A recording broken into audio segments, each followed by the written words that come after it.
pay by young fire motivation message and as a food for thought and family. Way if your penny be a friend of Thomas A. Edison Hall and our Bible say our greatest weakness lies in giving up. The most certain way to succeed is always to try just one more time. Our greatest weakness lies in giving up.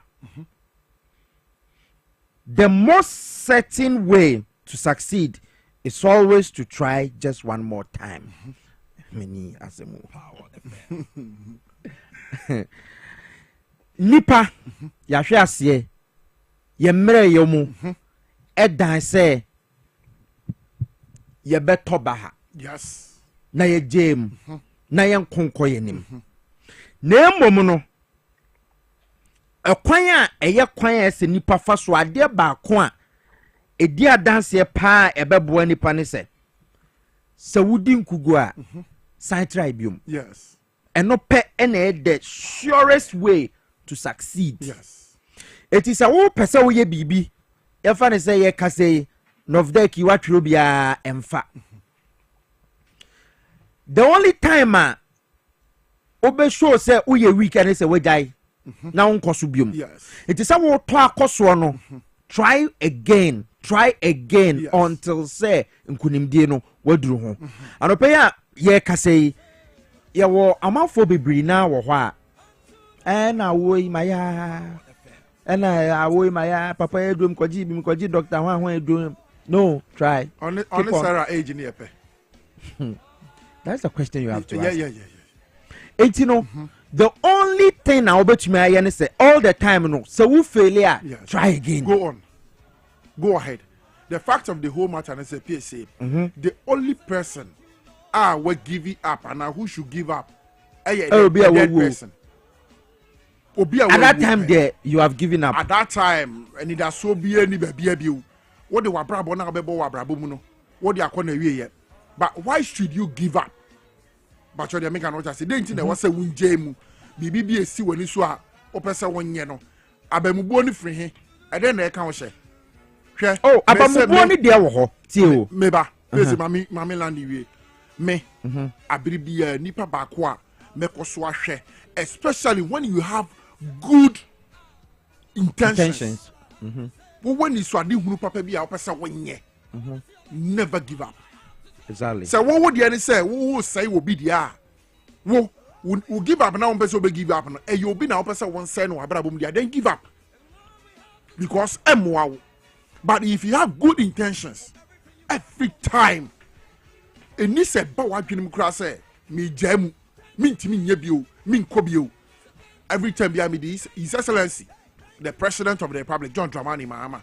Me say me the no be to me home for my brother Buma kopem time we as be kon awie.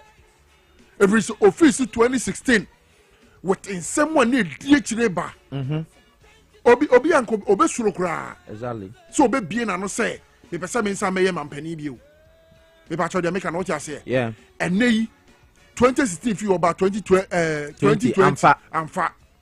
Me pa cho de make an what you say. Yeah. 2024 na Ghana for say besen. Yeah, to abewe dey na si and aye record. Yeah, the Fourth Republic. No, the Fourth Republic. Or no pet. Mampania you betimi dey no aye susu dia the highest votes. Oma Gaba sumpa. John Dramani Mahama. Yeah. Wonu so ni mampania na to so aye to abeti ya na okotena fie. Onu so lusu poto. Watch us here. Na osan babe fro banya ni bi ewu. Ebi see in the Fourth Republic. He has never given up. So why should he give up? You what give you up and in your exactly. It's our greatest weakness lies in giving up. The most certain way to succeed is always to try just one more time. Until what failure and oh sorry you need that so try one more time. Go try to see in far afar. I'm far. Try one more time. Yes. So keep on trying one more time and sa na waka say wabre. Ebefa. Welcome on board. Yamamujina kwaba. Dwabo Ase jumede so ne enche de obomu nkrata no nsem ebebra akra kofi da ko ha. Ama poma checheku so beba be join me na ye de obomu nkrata no emu nsem de abra wo. Ena ye joada nsem ne de do so ne esi every Thursday, Friday, Saturday, Sunday. Ene ne Monday anope. Iti ebetwa mfonyi kese na ye de akere wo. ɛwɔ dwumadie so live on Power 97.9 FM Dwabo Ase dwumadie so nie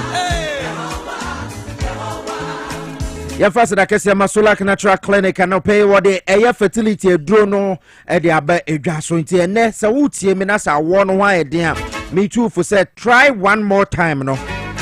Try Solar Natural Clinic. Fertility problems, obey for kidney diseases, liver problems. No, yeah, research into a dry a diaba a drama swa. Obey a share or Solar Natural Clinic. For a yeah, buona fertility. No, atumakoye no. Now a year liver issues and a kidney issues. No, yadinina a drew aba. I boy, but manage you won't conquer that dialysis. So, can pay problem a kidney. Wada Roma Solar Natural Clinic and I'm for the amount to mean that wow now say tata out here just so cry want bra ye be show ade den say ye won video why de be hwe eye uni pedrienum ansa na de aduru account wo ba ye be hwehwe mu na ye hu eye ade kra e ha wo pote ansa na ye de aduru no enso the account prostate issues prostate cancer ye cancer na edikan ye kuma bibre mu emema pa cancer tekum bibre mu mema no eye prostate cancer. It's an opay konoko pimo mema prostate issues no fa honko eye uwo mo mesrawo sexually transmitted issues no obaya so ye bebo ama odu ama ho ato yo kokomlemle ye by Harvard Senior High School no wadaro ma frey no paces here na one ye entwetwe enkomo e 0553932631 0553932631 Solar Natural Clinic Royal Castle Road no so wape na wo behu ye na wasan ate yenka ebra so say di do bon krata no monsem no so de bra Akra Kofi da kwatena se dada ncha ma poma chichiku so ebetimi ajoin ne be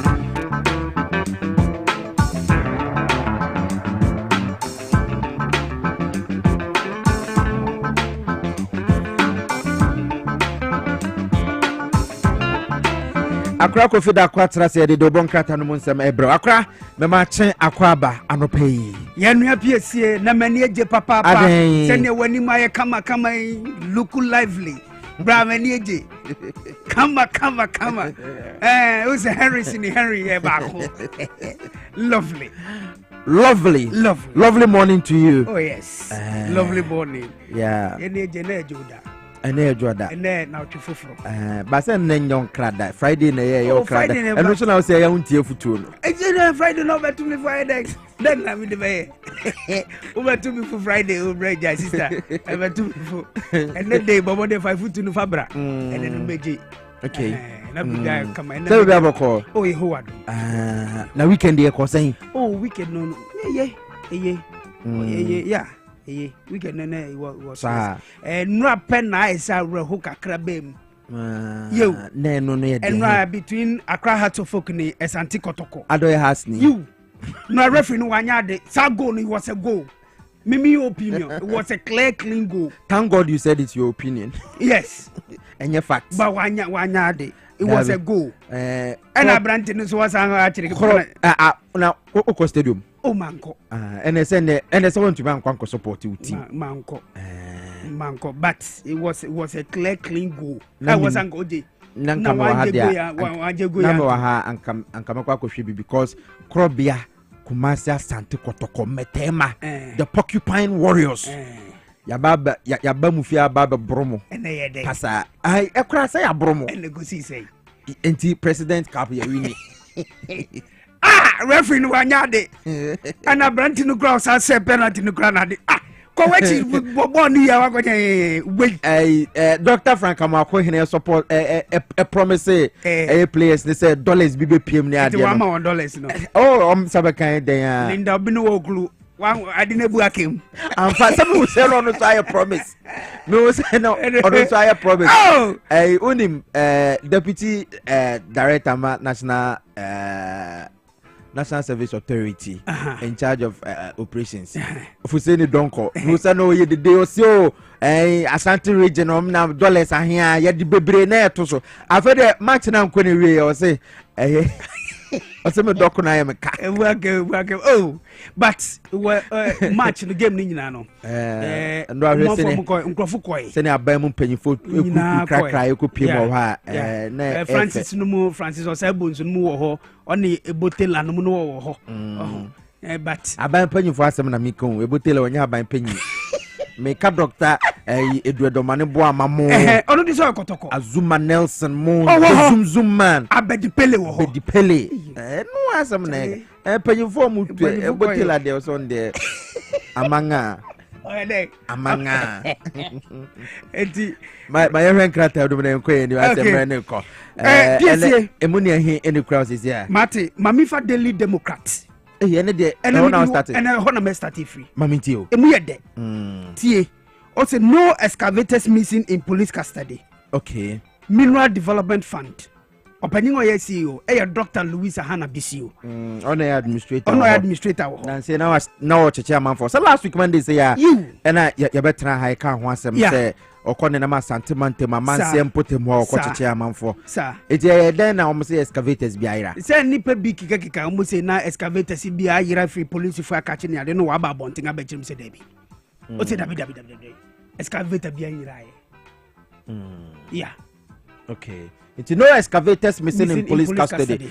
Yewra yamame Hana BCU eno de sa ensem no e de aba betu dwa wo kire mu se enya de se no krese excavators bi ayira ne wo mo ko cheye no enye no krese ayira na nemom no nyina wo ho me wo se Minerals Development Fund the statement about bonting over the weekend now wo mo set the record straight into nya Daily Democrat obetumi akenkan bi na fe won so wati ase asem fufra na no pay Daily Democrat edi abano o say Yera Julius Debra or chief of staff and o say Julius Debra task committee on corruption to develop actionable and achievable blueprints. Na twetwe mu no ene wo pa ba asum ko bi wodoso ye pass won hwe se kita hye pro ni dream di kanka ye betu ase I say who watches the watchman no enti sa ni peku ni wo behwe sa soafo na fe won a wo nyina no ye behwe won adwuma ye mu ene wa task sa ni peku yi sei wo momodin se won fa hye mapa a betumi abua na kita hye pro ni dream di no ye betumi tu ase na niema wo be nyina no ye be ebedi adanse se you abangwe a waba kita hye ne pro ni dream di no wetumi akonti aye pa enti ena no ena otaske sa committee na committee fo na members wo mu no bra esi adi panyifo nyina wom esamtwerefo wo mu ye hwehwemu nyina wom ene atwotwo wurofo a wo mu omampanyin ene fe aban akachi nyina no wo mu ka ho bia na no pay Daily Democrat de ho amanebo aba wo so kopemu ashoma na Langard notorious ashoma Langard cage mo enti otwere a police fo kukum enti na no pay Daily Democrat de ho amanebo aba won se mofo panyin Ora William Sapon watwere ne kama na ode aba ewanim ha a police for no so the nansen so de na ye ya tew na ya tew she me wo omo wall no so na nansen Volta region Volta Regional Police Command secures conviction of an armed robber until sha Volta region so sa armed robbers na wo ma so den wono mo etete amanfo no ya de sa police for achi omo until Volta Regional Police Command Tuesday, July 1, to me secure the conviction of an armed robber. I say, one of my boy, that to me the not two. And Paul Avotide. Okay. All right. I say, well, Bokrono San, Zadia. That to me, a Cajun. IGP Mrantiano and saying, one more airboy Juma Panty, in free Daily Democrat. Okay. And some Nosona, Fayanko, and some Fufrumo. Sister. Hello. It is saying, yeah, me atom now, so when I first know, nice. Love is right for nowhere. Or more homo pa. Catch on some film. Matty. And Chamafa. Say, we there, Tama, WC Luminum de Cotto. It's any now card also. And it's your problem. How can I do acting in here? The other acts after the act no and family and then from why do you from boy near the biasa oh yeah sure yeah maybe you should know wedding and I am person you should know wedding to boy my made the way to zoom there and now the carcass remember for a quiz man Mame fa the Ghanaian Times, Dwabo Ase, me fa to so the most authoritative newspaper no watcha era Emmanuel Amakofibua. Infoni kese no de ato no de stop work kese pan so de abo ho kwatafa ye toso eduba kwa ho na nsem nchi mu ankasa e wo no cha. Minerals Commission ne wo ma grante eye Heath Goldfields eye nefo amakoma aduana enum 45 days se wo mo fa rectify breaches ahodo bia wo mo susu se aba wo mo dwumadi a wo mo edie no ntimprempre ya de adwuma wo mo ye no mo fa nto wansa na wo mo hwese saa niema no a ya twe wo adwe de asiso se wo ma breache no wo mehwe no matoso niema kama ho asem anopay e wo the Ghanaian Times mu na no wada okwa brocho no tambe no ba ya odi ade we ababa ya ntam manfo ko mu sene o committee ba obeje mante sene ana ho na wa ye adwuma no say everywhere you go baby out be adwuma no man ye enti we ebia or instructed Minerals Commission say wo monye because Ghanaian Times Minerals Commission na grant wo mo 45 days so mo for rectify breaches nti ebia wo no ma order no say order from above. Okay. Jo above no ma order no. Na me details no dey about the ko anim. Yo. Enti Piesie Okrah anim a no feel stress that I know your pa hontoma wo poemantam no emo. I SEA technical college of education e wo ho. Enu mo ne ekopa o sa adwumadi no ho entoma ne ka said ya de suafo best pim dunum 15,000. Ena womo enya eso emfaso mprempren no pay the Ghanaian Times said the ehon sembi dia bante de suafo no matua womo school fees dada for first year no ene womo kwa ma ban sa refund womo de nyina e de ama womo no kire ese Ghana man pedin na by womo ka womo ye womo yo sia de womo sia womo eyo boshe no so de womo sha womo nyankrofo bi no womo di super pepe said the be ya de ma be ko yintia no pay eno so ho asem e wo ha na no ozo mo nyama omunye nkrofo bi no mo hyebo a omuni so nkrofo ban no oh send ya no pay ye obi a wa hyebo dada woni so man hyebo a woni it could be you me it could be me it could be David obi a show bi bo it could be okay eti asam ni nyina ne say Heath Heath Goldfields Limited no one more operate wo Bogosu Pristia importem ho na eno na chief inspector of mines wo Minerals Commission actually mo say o mo fa wo adwuma nto for me free say regulatory breaches bi aba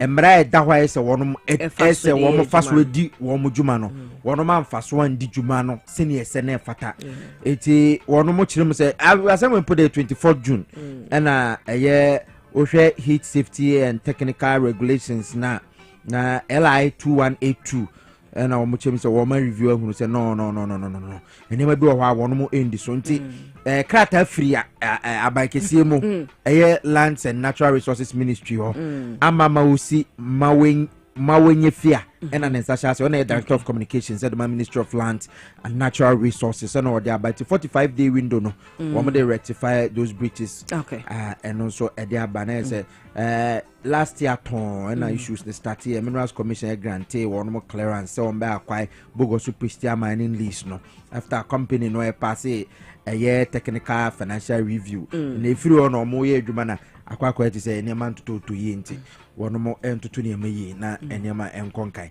yenko yenime yo enti eno so ho nchiremo eno no na the Democrat Okrah mu se na no na Supreme Court atimwafo ayeje wo mu tumra shibedwe mu no wo mu ko Ghana mampani ho ema wo mu esua che no se adwuma no mo ba beye na yero na justice eyesenyo jamefe wo gina wo ma na mu kasa che se adwuma na wo beye ne de wo beye without fear of favor nyade on be mehu asho mo wo mu dwumadi ahodo wo mu de mo be se atentene ne no ya justice no mo de be microphone no wo beye wabre hu bi anim sanso no beye wabra wo mo favor asomasi ana wo bententi no ye bohye ya wo mo hye Ghana mampani Rajon Dramani Mahama anopai ho asem ode aba na wo sanso chese zoom lion ne womuni Kenya maino ako atoa basakomu wo mudwumadi ahodo emuntu we strategic partnership womuni Kenya maino akwa anope ho asem wo hagrada ya wono nso yeso nkwade afiase mfiedunum anope the Ghanaian Times de obokrata no wode ho sembi ede aba obaba na ko tumi to aba oh yes I know nya 18 yeah But so mo di no afi no so said yes no but oben ho oben abato na kutumu to aba so about 2040 etemo oba ne lawyer ne ka say ne obe file an appeal no emfa unim ne ntia emfa no in 2021 one agrada that time na OTV station bi na and then what we did Today TV but before no na tender na agrada TV agrada tender okay and get graw unim 2021 unim say agrada you convicted oh yes I was saying you convicted of your friend is saying false pretense, defrauding by false pretense. Charlatanic advertisement. No one who be a. Say, cause it will be a charlatan and there's or just you should the right word. Or just or kalabule. As I might kalabule. It's charlatanic advertisement. No, say agrada.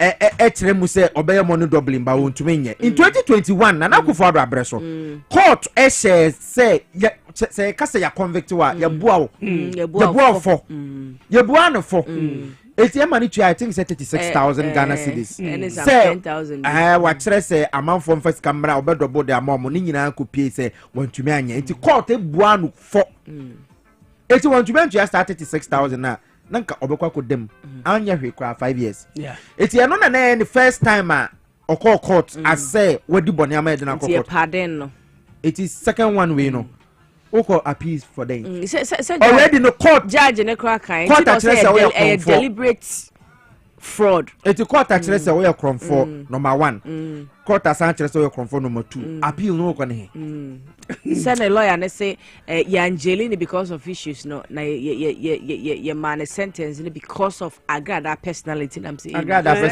personality be na agrada no comedy na na enti obi a okwa pi nka say first time nie na nkoma no sa no e beto asum ba wakwa ko bukata ya chew abu awfo one day asababium and when I mean who a video of one Sarah lady be anon so ka say na go do be o de man no or ye ho a press conference kra me kai say that story near carry bo ha Evans and for by say na go do de man na born no say good me dey ma because on wa show me yi to obi man insha so keke ma and what say agrada no o sesa for man no see abode kuru bebre de o ekukuo mo hwegu politic bag mo bo anopo no de come agrada ku ye kira o say 4,000 bra o de 1,000 baby o say 4,000 bra afi 4,000 o si onya o ma boys twi ni pia bontin ye brother oh say so to mo say say e na yes say am for say fie no ene onya ye obukata na oba ho a matwo member bo yes na no bi akokore bi o mo bo na kroma won well kroma won so to me ton central for what o man ni nyina on the bloggers nyina say asam ne bana sa akora ko fida akora be wodede na ya ba akora ye kawanu tum je bo mu ade na de ama nti afi asam ne ko ba bia yes wo ko so police station kura obi tumi ehwe wani we ka to say na wo to no wo kwa agrada ho na wo de ade we kom na wo fi say obetumi aya ma na process for masa because wa to mu nyina but me sure say nansen tanka ye nyanche na yes ye nsakraye emfa akora man ko enim daily graphic and I'm the best one for no I'm saying and the one I had I'm say 15,000 fresh students reimbursed. President Mahama launches a policy no fee stress adwumadina ba so and I know we payment terminal and a daily graphic what they about when him weekend the momo no so am for phone so na student wangani eje na say omo bojo Mahama nyom no na ade ba kwa omo ye mama ni we ni fi di we ni na hwe di we ni fi mi say na boys ni kura pode na ode won ho atete kakra ba girls no bi on shatare Exactly. O satari nyina na ade nyina guso. Namsa wangani ejebu ba ku mi se na opia table sa ko jina o jejai. Eban Akoma oil block declared commercially viable. We energy ministry for ena wonomo kasa Eban Akoma yasanya oil field biom. Na me de me oil no eba man for bo say yanya oil fufu yanya oil no ho nkrata asem te sen. Yebetu na Africa Ghana for nya bebre ana. Asembisa no nei. Aso fa so obeye den. Student no ni. No fee stress policy na yentibi. Peter Mami sound. Yentibi.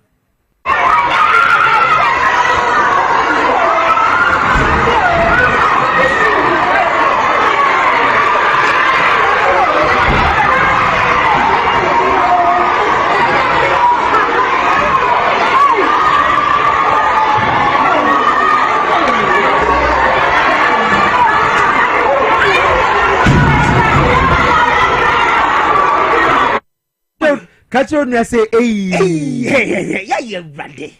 I Across the country. Every video, come. Hey, ready, group. And the Kingdom of Mama Ministries International.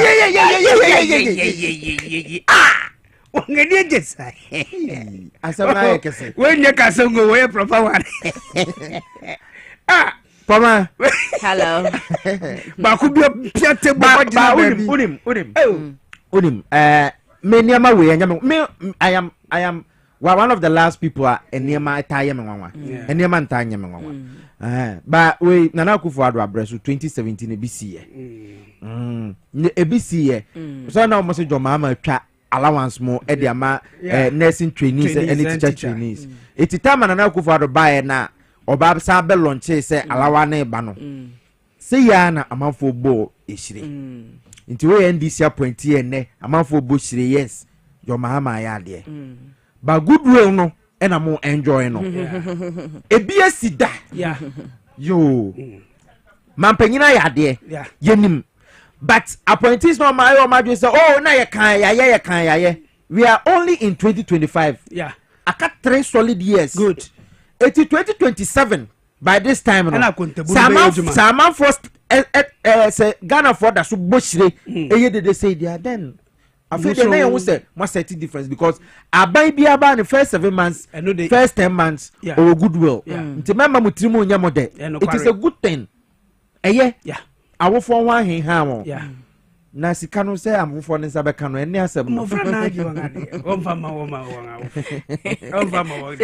e jana meza omode apply because say was say you twa office ne dada you have to log onto the system so the be hu ni aye ti dependent number kra enti omoni gi age ne abedi omo ne phone so now no let me take interview be no omo bi so or the back akoma na mama o say oh no say obey here books obey here provisions na say sika na mark school fees ga untu ya dada that was obey here books don't find to for next year academic year no next academic year no so you wa kwanya o say obekwa akọji student loan so on the own to fees than what they we ni trinkwa yempon akra we wi o mama yempon yi the chronicle the bokrata ne so dia ka wo mu a foforo Professor Ransford Jampo na no pe wono so no ho asem foforo aba na omo cha another misconduct allegation so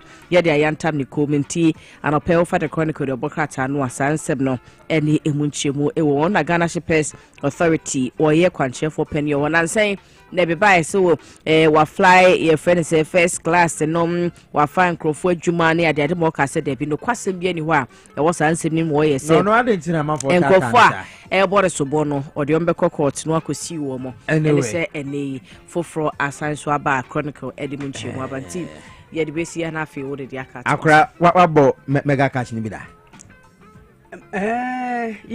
come on oops come on mega cash no and you to the tune of 50,000 cedis 500,000 no we are lucky say a lucky box the lucky box box near 6 1 to 6 it will choose one na ya to 5 cedis e will pen so so o pese u choose 1 na ya 220 Ghana so no so ho no chese say bi anka wudi ya ena nka ye 100 Ghana so 220 ya let's say times 4 it's ya no edo oh na anu bi na mkotena ho kaka kama so be dalista bebe ni akra de etinye papa wo etiboni efetibate utabia bati enye Oops. Debbie, I am on my xyzonline.com. Udru ha e bosoro into click so I am for computer mo. And no content come up. And we nya oops no. David wunya oops. Come my xyzonline.com. E bosoro ho. And wunya click so pe adobe ko. Eti oye box near 6. No ka to say chusu ba ko. Tu chusu ba ko a na wate momo no 5. Wunya pia pe. Obo say it's instant. Instant. And yes, I feel now we need a coin. So we need oh, bona would when they are winning. And more person, so more Bobby, my telephone is on star 426 star 5 hash. Star 426 star 5 hash. Now I select two PlayStation. Now I select one of the lucky box. It will select here BBI because come there. My 5 Ghana cedis per. Can you use a NLA Caritas lottery platform there also? Over to me so I call internet and so now I barbe share.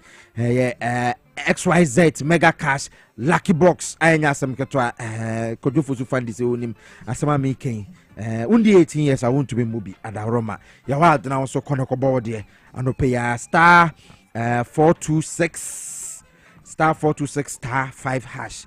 Court ne kocha there na bibia anko so kama. Ebra so said good day mo sem and so e de bremo 3 minutes after 7. Ye koyenim.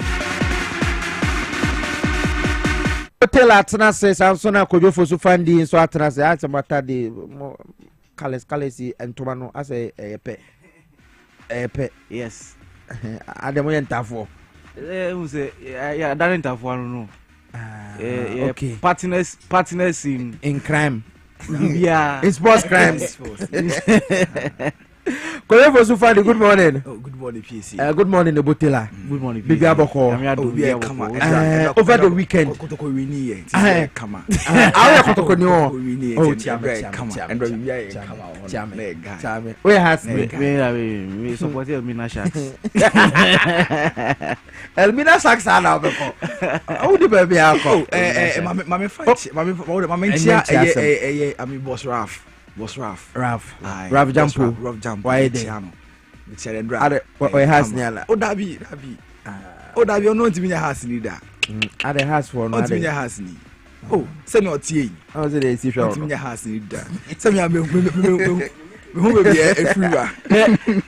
weekend, I'm fair to say. Aquanonia accident to know Diogo Jota. Over the weekend, a year simple. Now dead him. 40 days nim eyi hwan nim aditi nim bi ani Bruni your mind different simple eyi no simple it was genuine love, yes, grief, genuine grief, everything nya fe na nkwa no bi a o maten bia Davi banyankopon fa ne kranse munsom na yanko enim. All right, please see it to be a quarter and some mouse, se power morning sports. Yes, near found some and so our Jawas Chimmedia says a power 97.9 FM TV XYZ and Gusa Ocean Kabaka is someone at Dawson Monedica, Nediti and I can't amount to wait to me at TB. I was shown to Kabaka. No, your room, Uncle PM, our cat, yes, so could said when your new appointment, our calf and so a BM, yet hon Sam I was shown so the Black Queens of Ghana and the Omujakuno. Coach Kim Lash, Akasa Cynthia, Kolan, Enso Etimi, and Saka area to Jandra Dawe PM or Ghana Syria, Accra Sports to the hot air de Kumasi Asanoko 2025 President Cup. Omaji Eddie Swimona Swa, Yadon Sam about coaches, and so it's like supporters. Aka said on some about Mononesu de Oko Piemoa, and they say Albrante Diego Jota and Rada on a Saturday no in 24 and I say Busha for Kabomu, Etim Ecopen, Crab Yard, and Semono, Emma, oh, so this Nico Williams was Sueve Barcelona, was also asked by Munich, Tim Bay, and so Oko Piem, Yadon Sam. Emma El Shono so no one sent us to say Roger Emmanuel the sports work and for justice about to the boy Etia say be a conquer come and so remember this seven and so bro and now preveding I will sign the praise himself F to the A and DY Fanti Minunia Ebo Taylor Yensha Semna say oh Ghana Football Association president Kurt Simeon Okreku ono nakachi wonim senche NM24 efre Kurt Okreku se ombra na ombe second vice president emfa Emma Patrice Mochepa ono CAF president but over the weekend no and different appointment cry sounds so a buy see no oko Ghana Football Association president dear appointment or no enya agro cry see I no ka say dem 24 up and say no and CAF organizing committee ama interclub competition no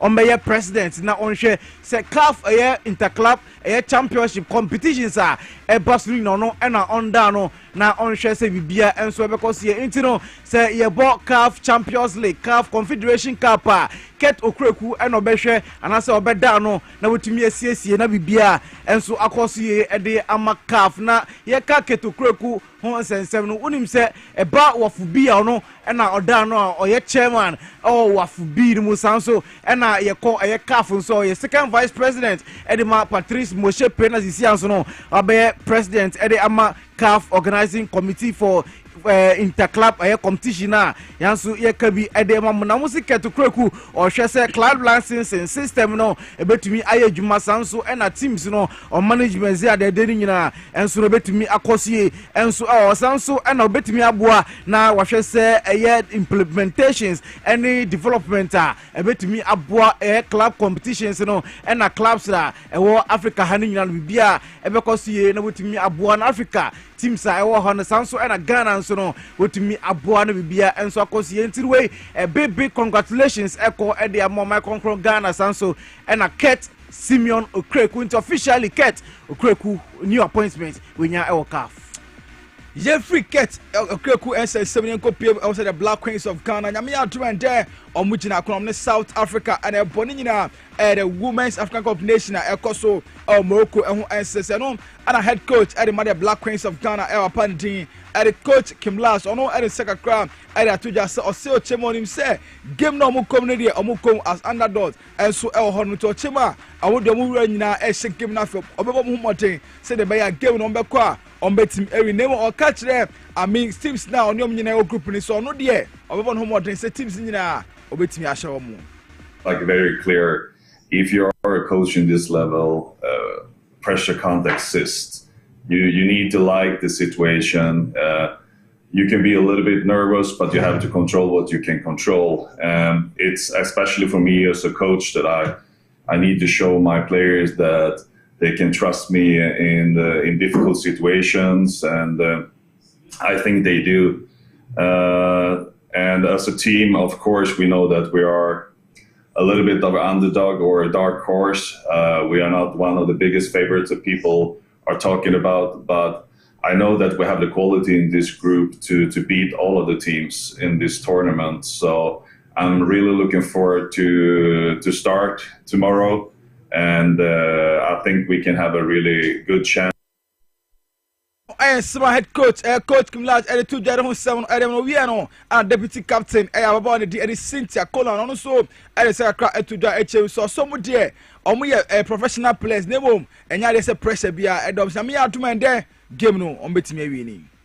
All professionals, you don't have to have pressure when you are playing game or something like that. Even though the time come where there will be pressure on you, but you have to try and control yourself as a professional player. So I don't think going into this game there's gonna be too much pressure on us. So just like our coach has said, we are going into this game as underdogs and we are trying to do our best. And Entiano small deputy captain at the Black Queens of Ghana, Cynthia Colon, and the 2 Jadon 7 at the Amana Afco NS7, Yanfa resource the first take a crown and far and to Amada Ukopim that say in here.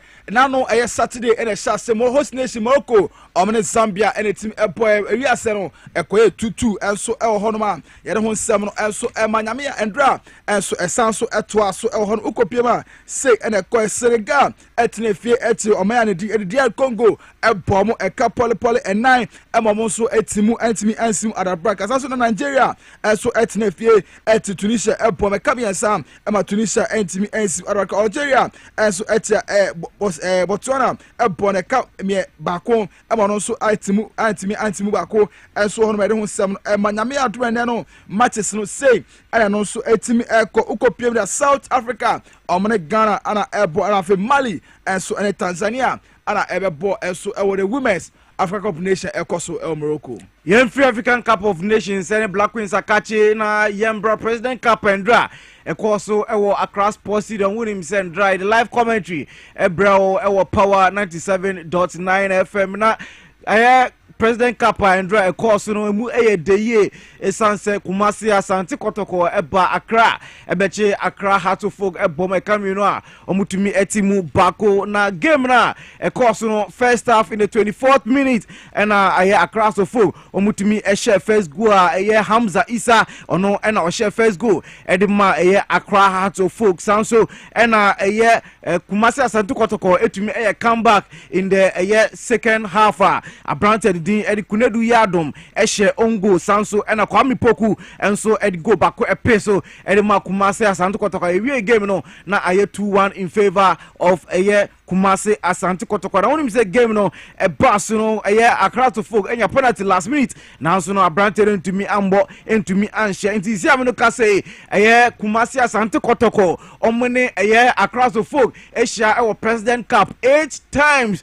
Kumasi Asante Kotoko ewine 6 sanso and Accra to folk and so to me ewine mu mienu pe but ye ba all time there Kumasi Asante Kotoko maje President Cup no 9 times and so ye count them and so the amount and so ye call President Cup na head to head against Kotoko and across the folk the same no ka say there 5 times in a row across the folk and to me and share Kotoko da and so ye count them the mamo na game na boss coaches to me ekasa ye Didi Dramani ono head coach edema Accra Hatofok after the game no Didi Dramani or the name kakra to ja yentie Masudi Dramani name okai.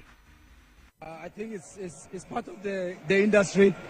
At a time when we're controlling, and then we lost a key player, and then it was difficult to reshuffle, and then they took the chance clearly. So you have to acknowledge that. We love them so much. We love them for coming, and I think that we want to see more of this.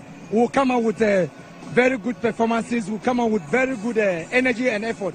I think that we were all satisfied with what they did. The drama in some of the two Jano Kasawi no across the funk fans and so Kasaye Wabo home well Lusu Yachi Wabo 5 times in a row there almost say and Yakra into house of folk fans and so on almost a momkai. Minimum there, minimum pallet here. Young player go to pallet to us, go pallet to it. Young pallet to Babashano. Never allowed to. No, the master. No, the problem of what you buy. Did the money there? Somebody did not bet about us. We are here. What you want the President Cup? I'm a supporter. Now, what did the money there? I want to be here. Mitali Club, I can't talk.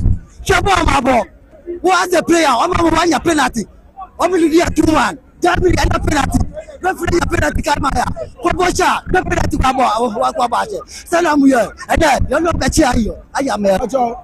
The house is 2 million. Yantias here. House to cry any she near Shakotoko Debia. Did it be a money? Defender what did I trade mount? Our cover trade. Usimayina free. Other Martinana. Yes, Ramo. And you know, Accra to folk fans and how much of disappointment and dra on my hosty Accra Sports Stadium. Na omweluso no enko yi kra enti no 8 times omwehia President Cup no no kotoko ewine 6 across folk ewine mienu pe na across folk fans kasa wie no na Karim Dito ono so head coach edema Kumasi Asante Kotoko ono so kasa kakra yenti no. The plan is to come to win. Before a game you have to ask you what do you need in that game. So when I sat down I saw that no, we should go for the second cup this year. Because we had wanted to go in for the league and we couldn't. So now let's specify our supporters with the President Cup. And remember, this is the second time I won the President Cup with Kotoko against us. So it was mentality. You saw the way we came into the second half. It was far better than the first half. And I'm very happy that we won. Karim Dito head coach Edema Kumasi Asante Kotoko ninsem anonso akan no okasa wie no Kotoko fans eni age say omache across folk abo mo yenti o fans ni so element no me hu ni yie pa before the game obi interview me make sure Kotoko was going to win there is no way Kotoko will come all the way from Kumasi ni Abelusi Waha.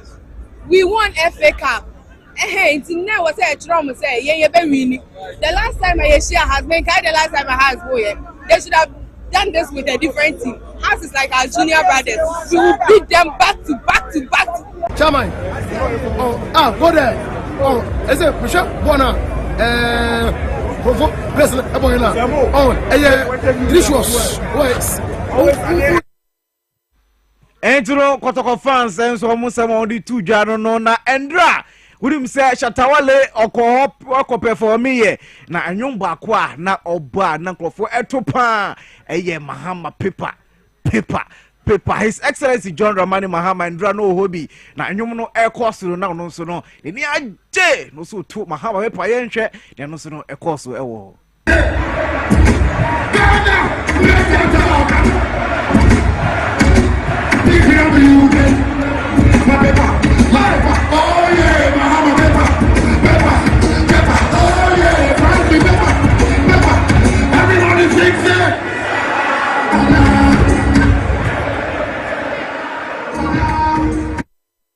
Entino way His Excellency John Dramani Mahama Usha and Yomono Shatawale Obomano Entino and Dra and Yomono Air Corona no so and Nanu Dem Digidi no so auto sa and you only be our hot Shatawale Amano a nickname or see we a smiling president Adibiana Nim a Sere Nkwa Entino and no a din for Shatawale e Diamano and Dra a President Capono and some man so course won.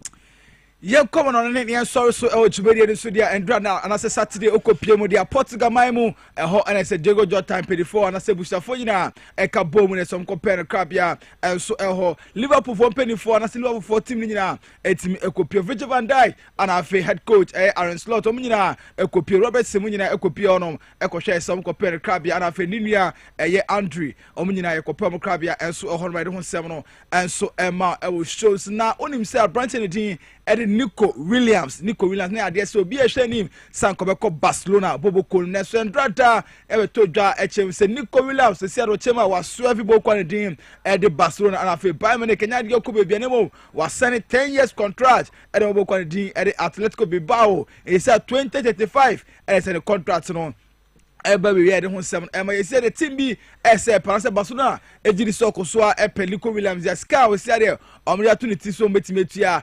100 million euros and also timitua ekori na face so mchema arese Nico Williams oguso eba Atletico Bilbao no the sika 7 ebe resi akoso 10 million euros in the South branch no ebe timi age ede egu na kennyina ebe gina ne money bo any goals a obetimi ahye no eho ensesem no ene se gina so ne de agudemu se boaboa no se power morning sports no ye fa nyina emfa nc emfa mo mo channel so se Roger Emmanuel the sportsman like ebuchi se producer na me ye tena se and no pay dem no promedi amaji so the prince himself F to the A and DY fund minimia ebo tell I try ho ye ba Dwabo Ase to aso dia man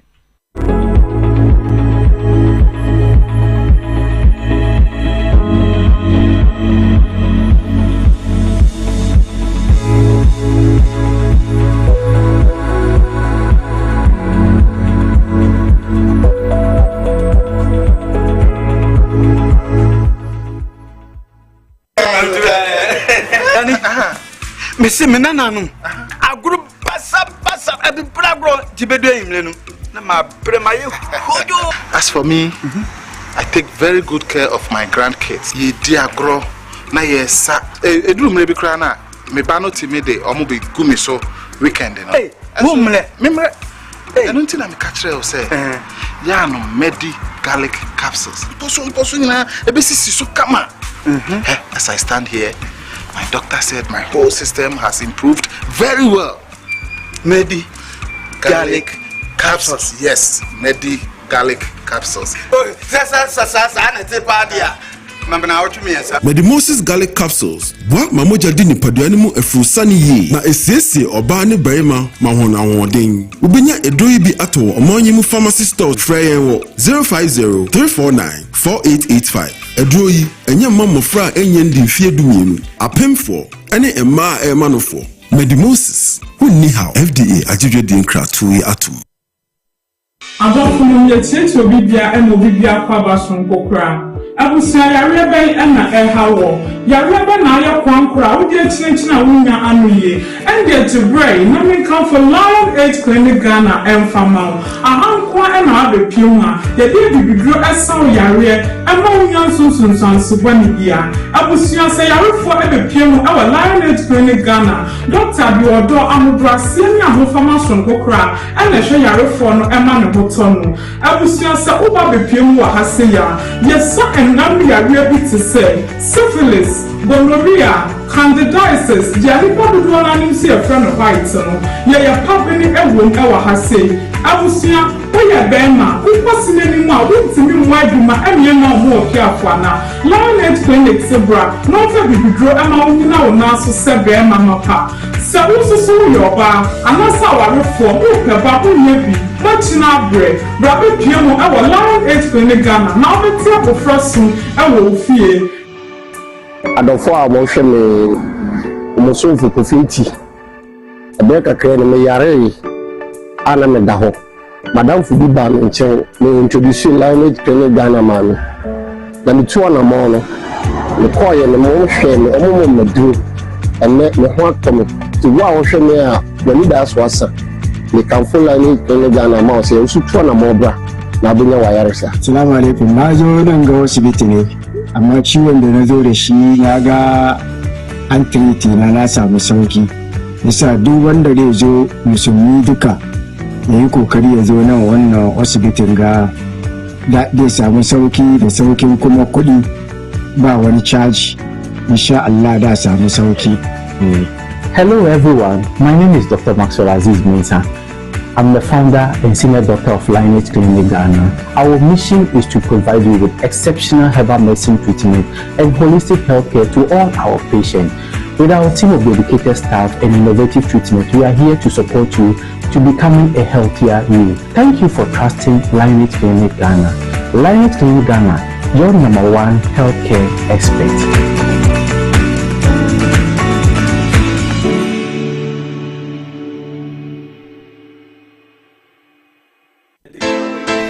Mfitiasie no mene ne kunu eware wo odro ene asumdue kwan so yaware na chi no mene kwachu ba hotel pop pebi say ye besepeyo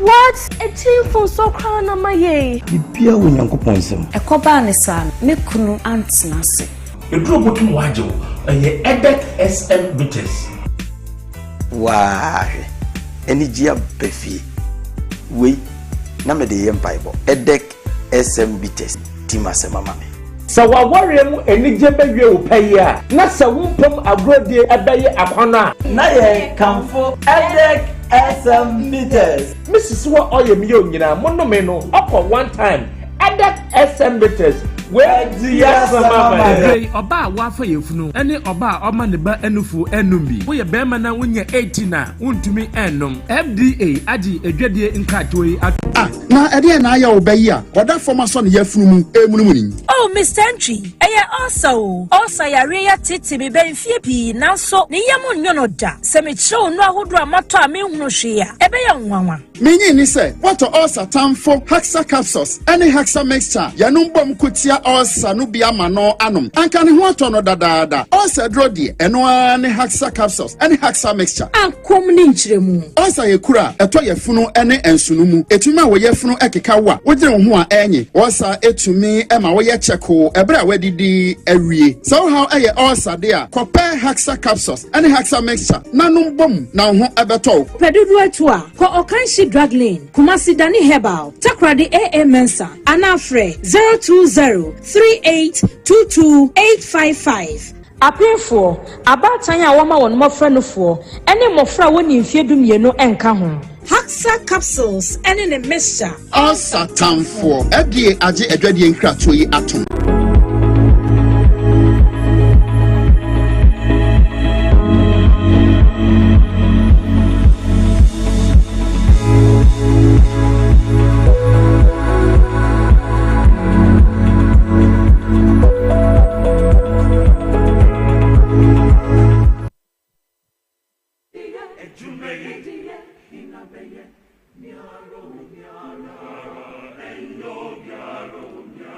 Abusua yaba munyina kwa ba biom de ba power 97.9 kasa fidie eso Dwabo Ase dwumadi eso ne anope wo hwe brena abo 27 minutes after 7 na ene eye dwada ya tena se na sene de bia yesi e ka no omayimu voice na shada mai ya mfancha ebefa omayimu se yesi de enti a yeto aba ene se yebeboa na kabima min kabi amamu atumi akoso hetu obi gina se wo pese yeto no so aba na yeto no so aba eya ne amansan na ehwehwe ne se nyeje yekoto aba ne se yebenya leadership papa. Number 2 yebenya good governance experience. Number 3 yeda yebeda. Number 4 economy enkoyie. It's economy na to me from good governance experience no economy ni fa ena obi ehunu so man no emu adwo ama yenso ye ho atoyen na ye kan nyina ni se Mampanyin John Dramani Mahama no pay na ye dey food for thought eba no obrempo kan sembe a wo chebisa am pempi no wo de Mampanyin John Dramani Mahama edi tu ne ho fo de hye ne ho nkran kwan a Ghana for fast we tu no se banche na ewi okotena se a ototo ne mayi amanfo ko su frɛ no se o won sa mra na wo kire mu se won pese wo besan ba be ye Mampanyin biom na wapon aye pa na chewa otena se ye ne calculation ye ekɔ Ghana for na so ekɔ bisa se Ghana for na mokra obi bedi Mampanyin ewo mo so aya de pote na mo hwehwɛ ewo Mampanyin no ho eno na wokona otu ni din listening to no ti ne Ghana for kan nyina na ekokuchira nyina gu on na ede aya nwoma ti Mampanyin wo ba ya wo bu man no ade bia obeye wo every sector bia no eye nie wo nante ya wo call Ghana for nase went to the chiefs, the tractor drivers, the traders, masons, carpenters, students, security personnel, babia no totonam, fishermen, blacksmiths, obia okotie. It is a Mampanyin to na mo ba kono kasa me pese me yankone launch 24-hour economy 24-hour plus.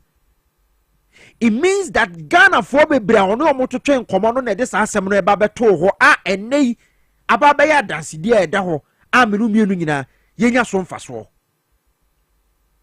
So what am I trying to prove? Nyam pesa me kanyina ne se the good governance experience na ye here wo man mu ha sei no Mampanyin John Dramani Mahama atumi aseti pace no de ato ho a wo kire mu se wo beba bedi machi daachi bi no semini ho a ne wo ba no wo kwantwa wo adwuma ye te se ne NDC campaign song leka ye wo adwuma yo ye wo adwuma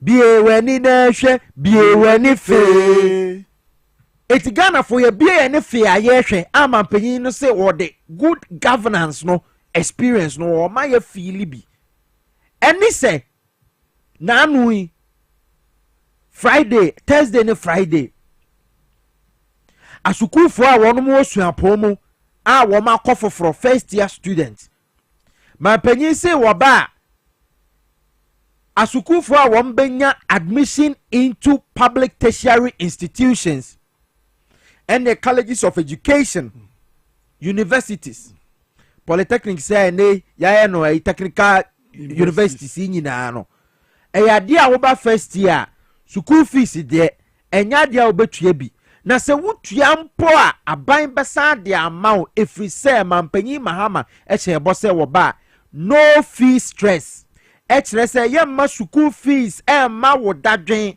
yemma school fees amount yare yemma school fees a wo kosua pon foforo mu no yemma ne nkonkoma odadwen bia eno nti ye di no fee stress e di aba Mampanyin launch no meminde atwemu e wo koforidua sana wo na wo ba wan ko bi meminde ma emse efiada na yawada no ba da bi meminde wo ana fiada emse efiada me ba that's the bottom line walanchi and Piesie walanchi no fee stress no e di aka eniema bebre 24-hour economy ho edi aka 1 million coders ho adwumawura feed Ghana wa launch sa no fee stress yi edi abama awofo dadwene awofo hawo omutipa ye kese da bia me kan say asase no ana ya edin o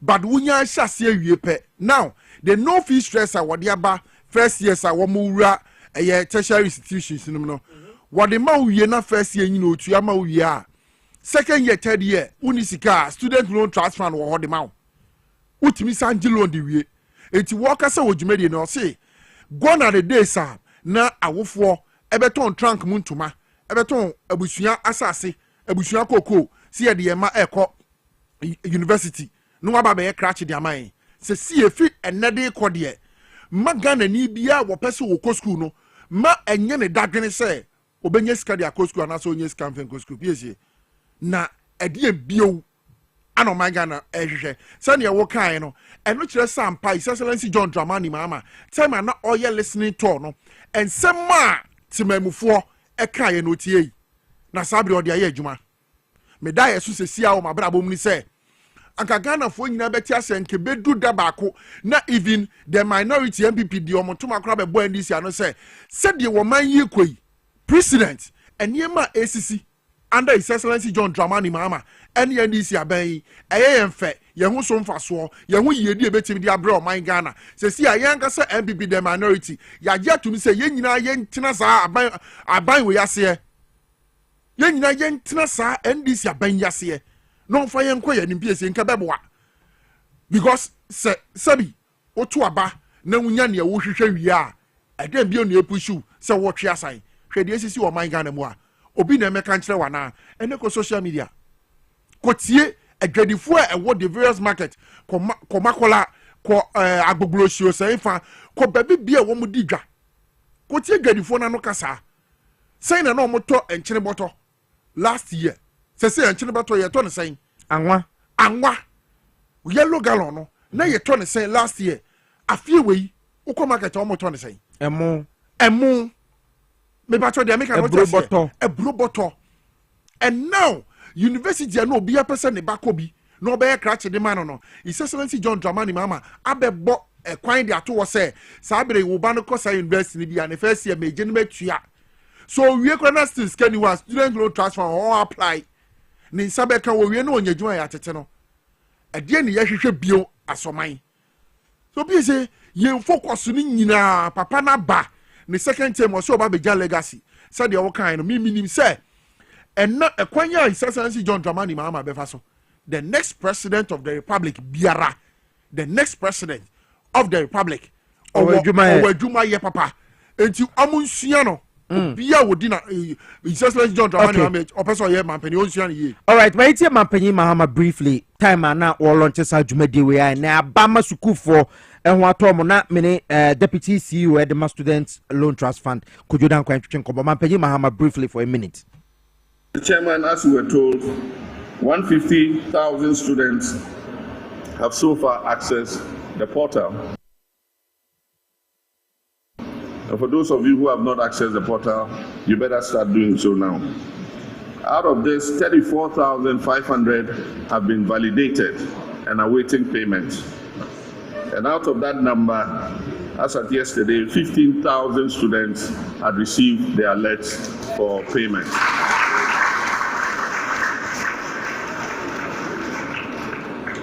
This is just the beginning. And today, with our student educators, parents, and development partners, I'm pleased to declare the no-fee stress policy officially launched. In Kanawano and Nano call launches at Jumadiwe, Ewo, Ayakofori, the capital of Eastern Region, but issues Kaka and so on. Mamene Kojodan Quantration Como, Deputy CEO at the Student Loan Trust Fund. Kojo Martin.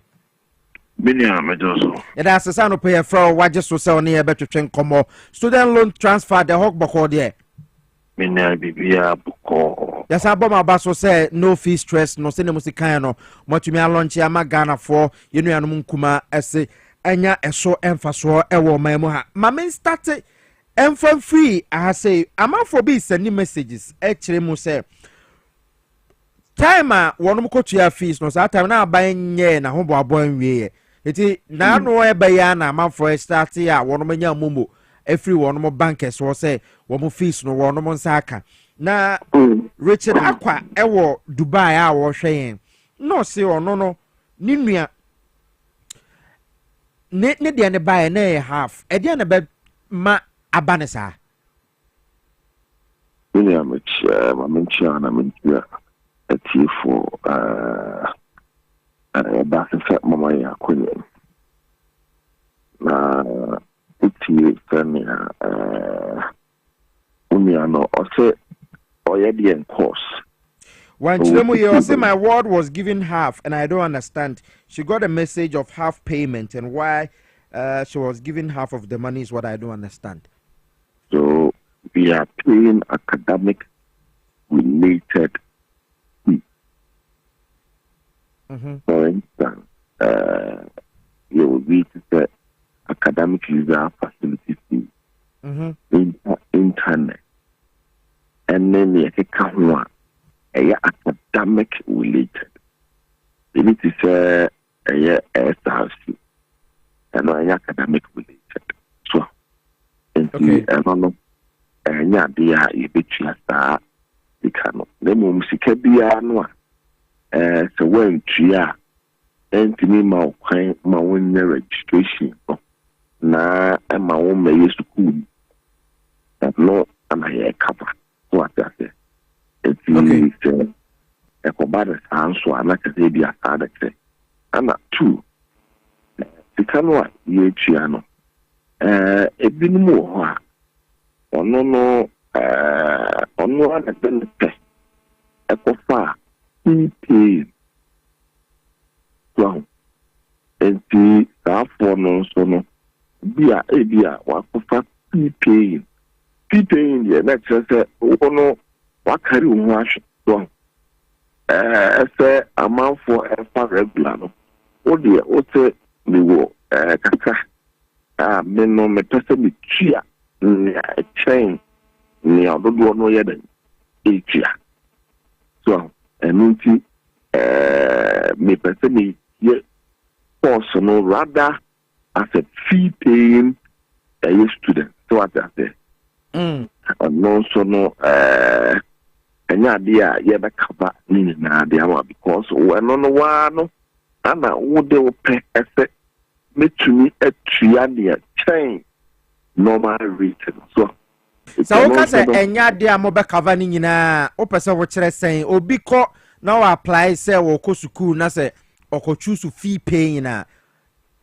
o say muntua ni nyina eno ne de he say ana me say fee paying no my entity say school do aya eni anu nkuba no air con the kind so who apply for and you know the amount who can say a year sending out upset to kill school fees the school is sending out a soul funnel the new horse and it's a best the new horse and a year regular the new horse and a year fee paying the new horse and the city campus. Now, schools in the campus are the choosy and master a quiet episode in the car episode of feet, you know.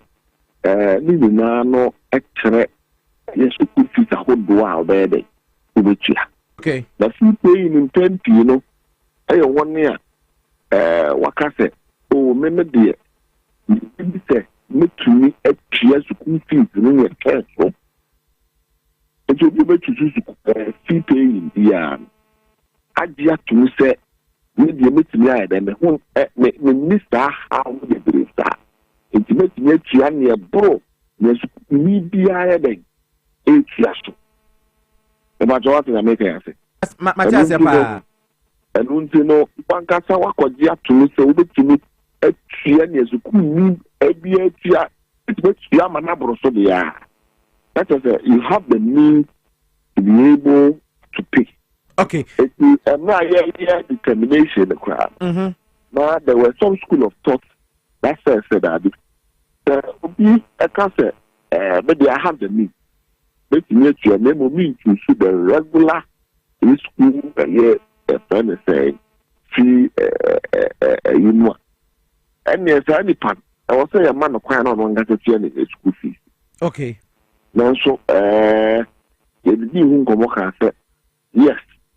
No, nipa no anda ko tutu saa de na mum sani ebeya obia so be benefit from a human person as a permit abono that is another man equivalent of what the ordinary a year you can say person no o regular fees no no give the person yes I na classy paying the other tosso or no answer no the tosso man require making the atrian more one casa yeah okay that was what went into the determination. Okay na enti obi a wono so anya na refund a eno so yemfa say school fees no say bia na so tu bia 2100 and as 1900 na afeaba to say 900 Ghana and as 1000 no eno no am for so na ba na say dey any problem no one no say was onya 2000 no nya 900 what be sir message yan crofo na wono mo ehwen tiefo a wono mo hwen no e ba kon na wode aba wo chim say ne ba half and buy as we so half na make us half now ka say e buy na ahina wo so we are not paying more amount no there, but or the message about 3 times I will say about half and buy. We are not paying below a certain year say amount. So if you got a 900, it cannot be true. Because you are not paying beyond a certain amount. So kasa opesa o saying. So we are making say academic related year fees, you know. And PMP now I was saying to na your car fee during the campaign time. Some of my community, you know, it was academic user facility fee. Okay. But Emra, you see, I you say academic user facility fee, you know. A bit smaller. Most of the schools that academic user facility fee, 80,000 Ghana. Okay. So, they will say, what the guys can we about for no? Hey, yes, you can be able to me. I saw one after and we'll see why on registration. I think good. And we'll see, I didn't say, and you bet you academic related. Okay. You know, academic user facility fee, it's a component of all academic related fees. Okay. So academic facility user facility fee, you know, internet, and so yeah, and academic related ASP. And they said there be all the academic related ASPs are okay, Kabomua, and when the money partner crime money to be caught to pull them so or yet or shame. That's the kind of Kabomua, it's okay, cat that's the kind of Bomua in all the schools. The boss 1,000 Ghana cities now, where they welcome. Okay. That's not going make it happen. Matthias, so it cannot make it. You may have an institution which is a year academic, a year related, a year meaning now the other fund is not a honor yet fee paying for. Yeah.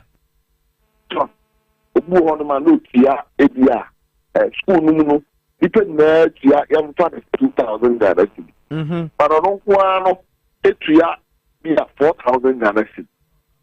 And on the the person has opted to pay a year your friend is saying a year free pay. And so make a because the reply can say in the obia or one that I just to be the person to kia I be regular. Now so no to kia a year a friend is saying free pay in the new answer wasn't buying something because the one is to the award the capacity to pay more than the ordinary student. Okay. But let's pay your friend says an equivalent of also regular. All right. Nobody is less than a yes, sir. Less than that. Okay. Far more than that. Okay. Eti kojo sesi se obi eyo for ofie ne baba we secondary school bi afi anase bi next year na no fee stress ya kaya no fee stress. Dey na wo be kire ama Ghana ni a wo fie ne otitrotro mu kofi adwuma mu sesi ebeti ase dia fa sa policy no. Minya nyama kanese bia ba yeah secondary school sabre mo prepare ba yenya no nkubano omo ba metro wasi se o ba metro wasi na sabio ni eyesika o de betwa so amana ko university a o say ni para kawakuma etoyam na mo bi na me charge me shit ama real for if you say right on the money mahama aka it's studia I say yes it must not be a barrier ebema nipa na say mo fra no etimi anya kwan akọ eye siapon enu ono ora John Dramani Mahama ahye akwanya sabia so ayebefa yemianu kuma wo be ko first year no da yemianu first year on the kono no John Dramani Mahama fa ho ka any beya kasam shouldn't be a barrier for any of our younger brothers and sisters who are entering the university from secondary school. I don't think I want to I want to say I want for I want to say I want for enya and I want to work for the times are now entering the university was a difficulty. The times where parents had to sell their clothes, the times where parents had to sell their jewelry, no, it's becoming a thing of the past. I feel a baby simono. Yes, I need to and not dear. We would directly deal with the institutions that we now admission letter on the end of the follow-up registration of the courses you have been given. Then you proceed to go to class. And quiet trip. The NCR said, I feel reimbursement. And then I said, what can I say? And now we're on the mind of Muhammad and I buy a far Ghana by now. Now, a year in the animal, or more a year university level, university, that be great. It was good about. It's the year doing good upon a crown, and you move to cafe. And Kabaya and Kayan Chia 1 year walk back a year September. Now 1 year wounded at the day, and Kayanya na Uncle 1 Chia so the sa. And so rather than the money, Mahama saw no, I have been my own issue and son of him. And you know, stir what can't some of the think the soup, a good from other section of myself and the soon you. And you know, when you are cassette, the big chia, a year near no more, a year to fees, you know, at the amount of 10 years. Once you make me go to school, so when a trio, so when you hear you to Farasa, or yes, first year students, then yes, yes, I cover and will see a new people. I don't think what they will say, I am your at their far a year, the student loan transfer, so and then you saw a year how the bed in the day at the people. It's really a way a DJ Sam I can see a part as you put food in and a DJ Sam can see at the ma for so never know. They all see a class year part and I say there's no fee stress no. Between I tell you, Miti, I have 3 different components.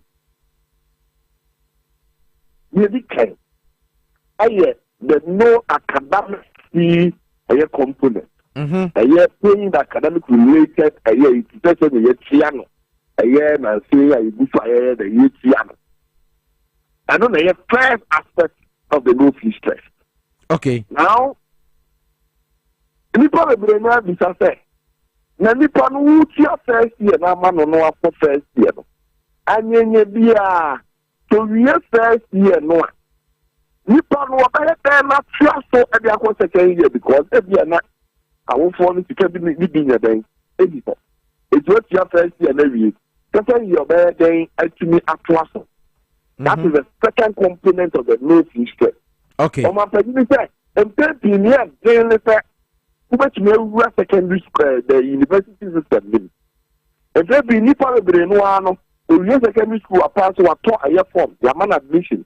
No mom, so make your admission fee, no, that is where the problem is. We need your admission fee, Ramu Dia. On my opinion, say, Yapu, your admission fee, will for second year, I couldn't have the hostel. The amount free you a year first year. Never over second year now. I couldn't have that one on the say. Today, loan class fund was hostel. The amount you could for the cat. Normally, you have the only go to cool. Now, when we are, or maybe 2 years, you cannot class. At the back a year, I buying, then I buy the media block for. Okay. The first year, they are free, no? 2 years, we are. Now, what's the one you wouldn't see car about to us? You can still apply to the student loan trust fund. And this time round, a year student loan trust fund, so apply the cost to Upesika. You remember the cash here, this time around, I'm paying so you take that a year student loan trust fund. Yes, you say, and free a year the normal loan here, the man, and family the student loan plus. Plus, the category that acquire being at the amount of staff one of and who year first year no, I don't know, yet you will see the amount. Now, because I can hear now, so we need a year to care on my president or the student loan class at the amount. No, if I catch it, now the catcher is a wound to me, and Waswa. That you know what consists. So, the equivalent of what you are paying as school fees. So, the man want to be the input as I get your hostel fee and I can, sir. The bit of your boy school wide. What was the direct I am enjoying the land? Kodonya, but yo, I fed the student loan more maybe ama a via crack or cover a hostel fees, you know. Yes, that is platinum. And no idea here. Platinum. And no your student loan plus. If you know, I'm saying, no fee stress, no, I have 3 different categories. Okay. The first one, no academic fee, no, and I free, no, or when you are there, they talk about. Okay. And the second one here, no, but a year second year, 3rd year, or the second year, or the 3rd year, or the 4th year. Also, good year, man, the first year. Second year, the new and what can they have been here? And you say, no. You buy a home. Now, only a year say, we are mouse to boxing here, but to be your school fees, but maybe your hostel. Okay. We have to talk a year and to be. Okay. So, what you do, I know, I go to school with the idea at the year. That is the second leg of the no fee stress. Okay. Then the third leg, which is most important. And then I say, I'm a president John Zamani Mahama say, you obedient. When you're done and near where you're secondary school, study. Where did them be? Done one call university from level 100 to level 400. Free both power, one theation. Okay. And you see, that is the third leg. Okay. For our brothers and sisters, I want to say, the with disabilities, yeah. To be the Naya. That the Nafuati, and then be what you know, Rajon Zamani Muhammad. The third year category of the no fee stress a year policy, you know. Fadi panel. Oh, dear, and let's say you're level 100 and go out. What the other say you school fees in 1 month, level 100 free of charge. You jam our level 200 free of charge. You jam our level 300 free of charge. Okay. You jam our level 400 because you say, Ube school no crack, won't hear a little bit. That is the third leg of the no fee stress. No fee stress. No, I am come. Sabi emu exam. I am come. I am come. The da. I obia. I Ghana. Obia. Ye ba because university biya. Kabri. I wasn't in the edgepa. All right. Eti kojo ma ma yamfa enkomo no ensi asemo ya wo cheche mu no Ghana for atiase pa. But eba ni say am for kwa apply for loan na yesi na we see betua we eno no sikatua bi wom.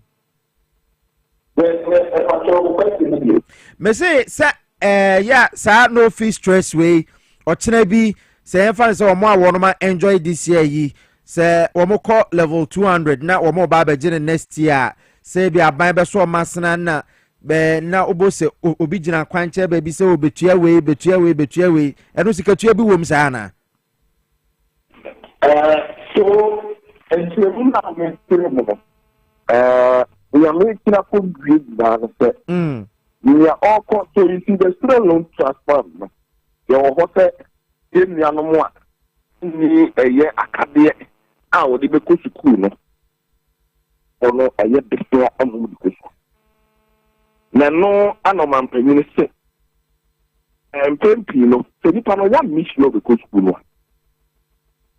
When admission there, we am found so we what is school now we used to the school. Yeah. It is just an offer by university the amount. The offer no ebe will require your fees our by so and so we will fees in okay.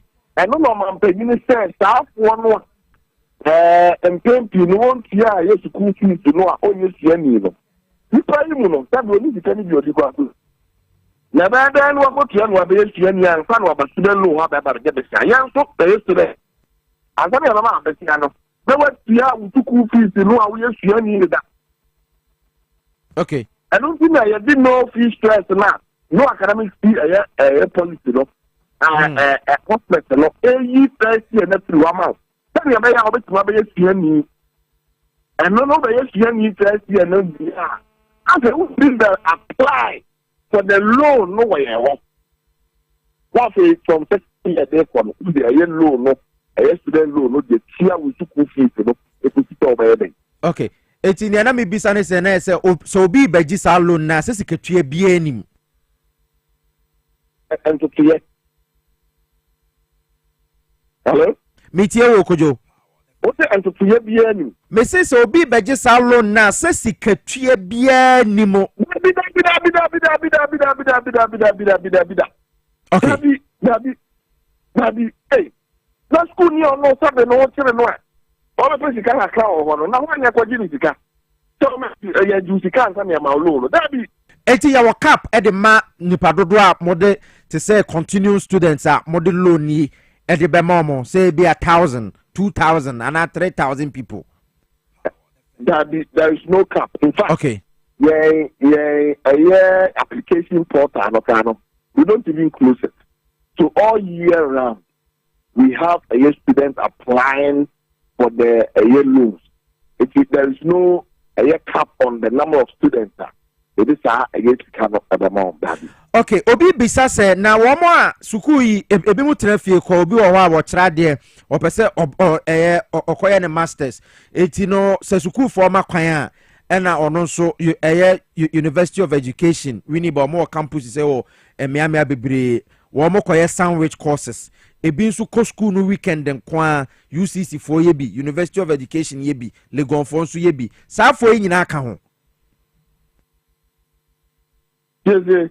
Kojo the Okrah masters na them that I'm saying enya masters nkwa obi wo ho a afa na okwa ye ne undergrad na mbom no okọ school no weekend ebi nso ekọ omode ege ne sandwich ebi nso ye omode evening saafo yi se omo ewo public universities nkwa saamo nhyehyɛ yewe ekata wo mo so bia na yes no they enjoy it almost so enjoy no fee stress so far. Okay.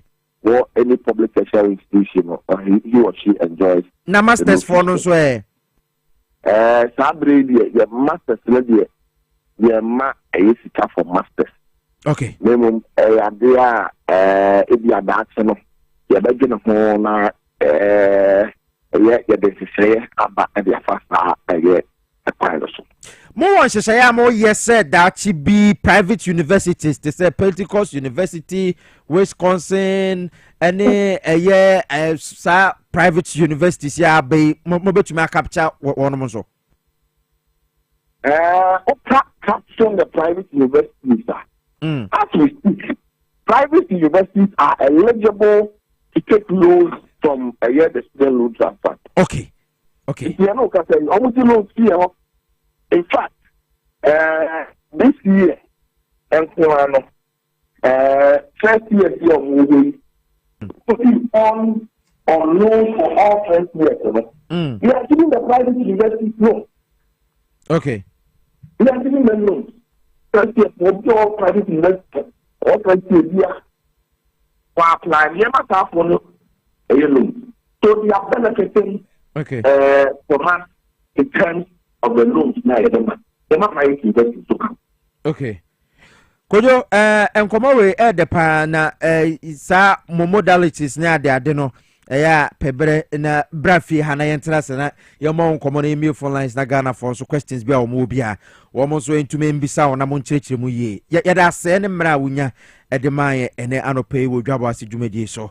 Kojo Dankwa deputy CEO de ma students loan trust fund wono ena woten kano obrempon wachirimu. I don't think say bia your be other questions by Otanase. I think say no mo be okay. Piesie de no kre wo mu say ade bia asase no edin eya na edin kakra eya na eyen hyehyeye enema bi okra yetimi de ba ne asan atwe asan ne akwa refine no enti sabre ya student loan trust fund e sa no fee stress ya bay eyen toboase. All right, now obi sa na masters asem you say betimi adum pempen so bi kura no economy ahwade e gusu gina na so no o betimi aka say wo masters kura na so first year no ye be den ye be so many am so they can there so the private university students here omukura mo gi loan student loan transfer no it masters for kura betimi akogi loan what they make loan dey betimi ade loan adwuma no wetia na fe wetia so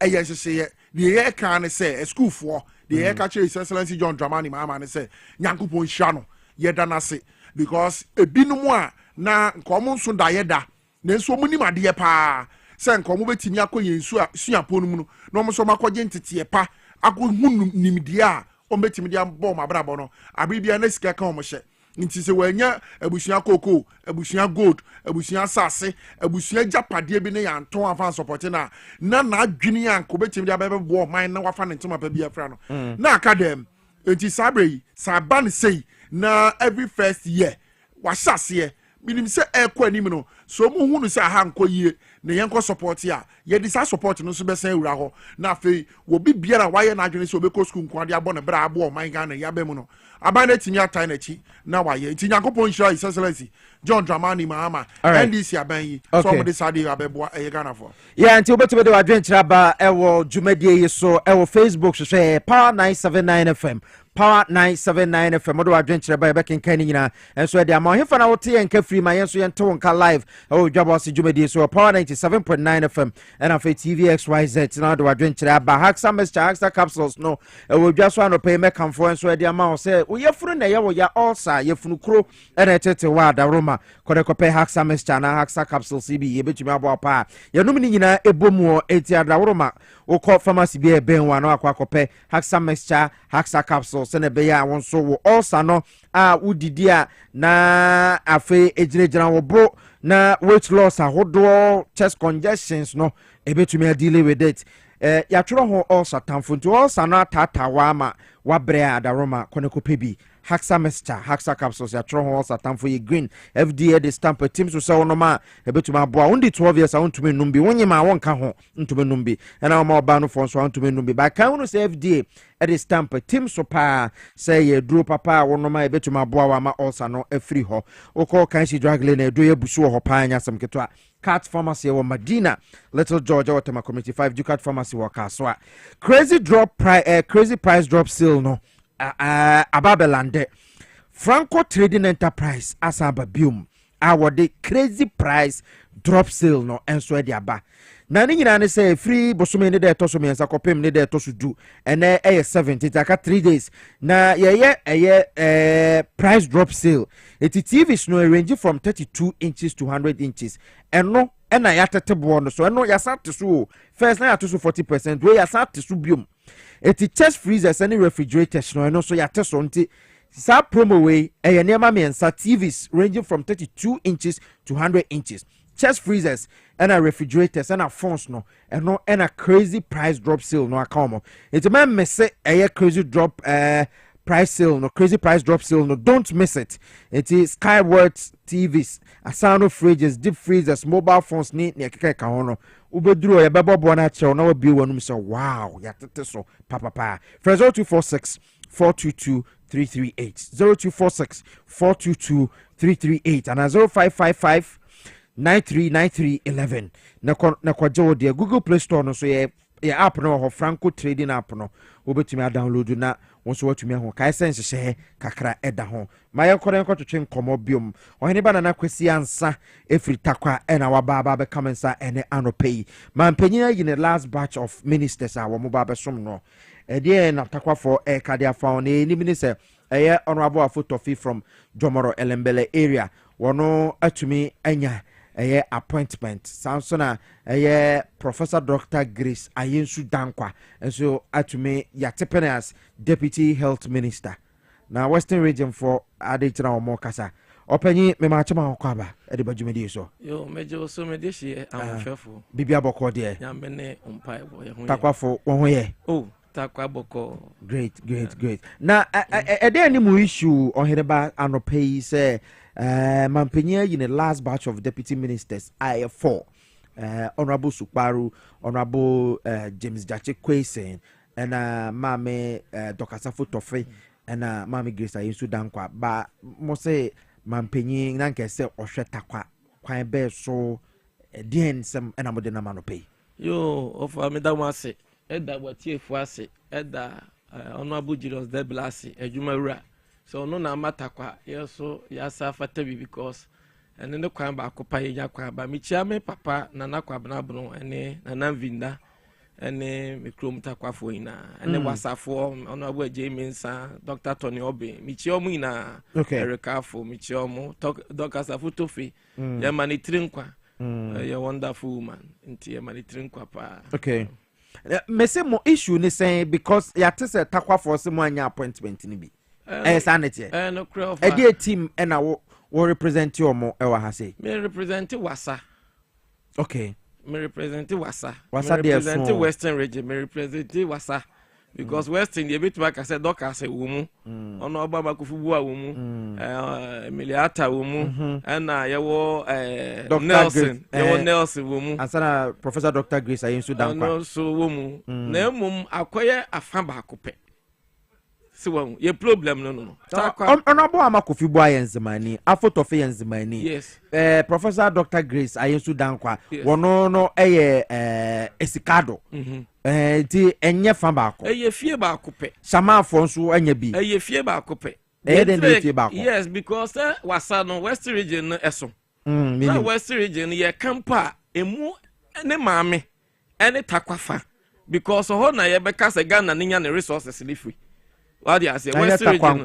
anya takwankwa batakwa nekita mining companies a ema yisika na ope kokoo so a obenya frasankredwa intifiti takwa to yes what that's the takwa to akropo wasankredwa no samra boy no na ye ka ho asem na Wasa no so what you say inti mampanyini no ye ni na dini ye fitidite because NDC there wo hwe NDC records a ye side no NDC pure nke takwa de ko de be ka say takwa de MPP for na efa but this time we say nia yesi e put surprise to yanom so what you say no so I can say wasafo ena wonom ene NDC di ni ya the figures interest because I will share wasa Menfi East Menfi Central Menfi West there I'm say no the NDC mahu Pristia Huni Valley wasa minim say no so wasa but Pristia Huni Valley in the last decade I dare say ho enkoma fa ba kon wasa Menfi East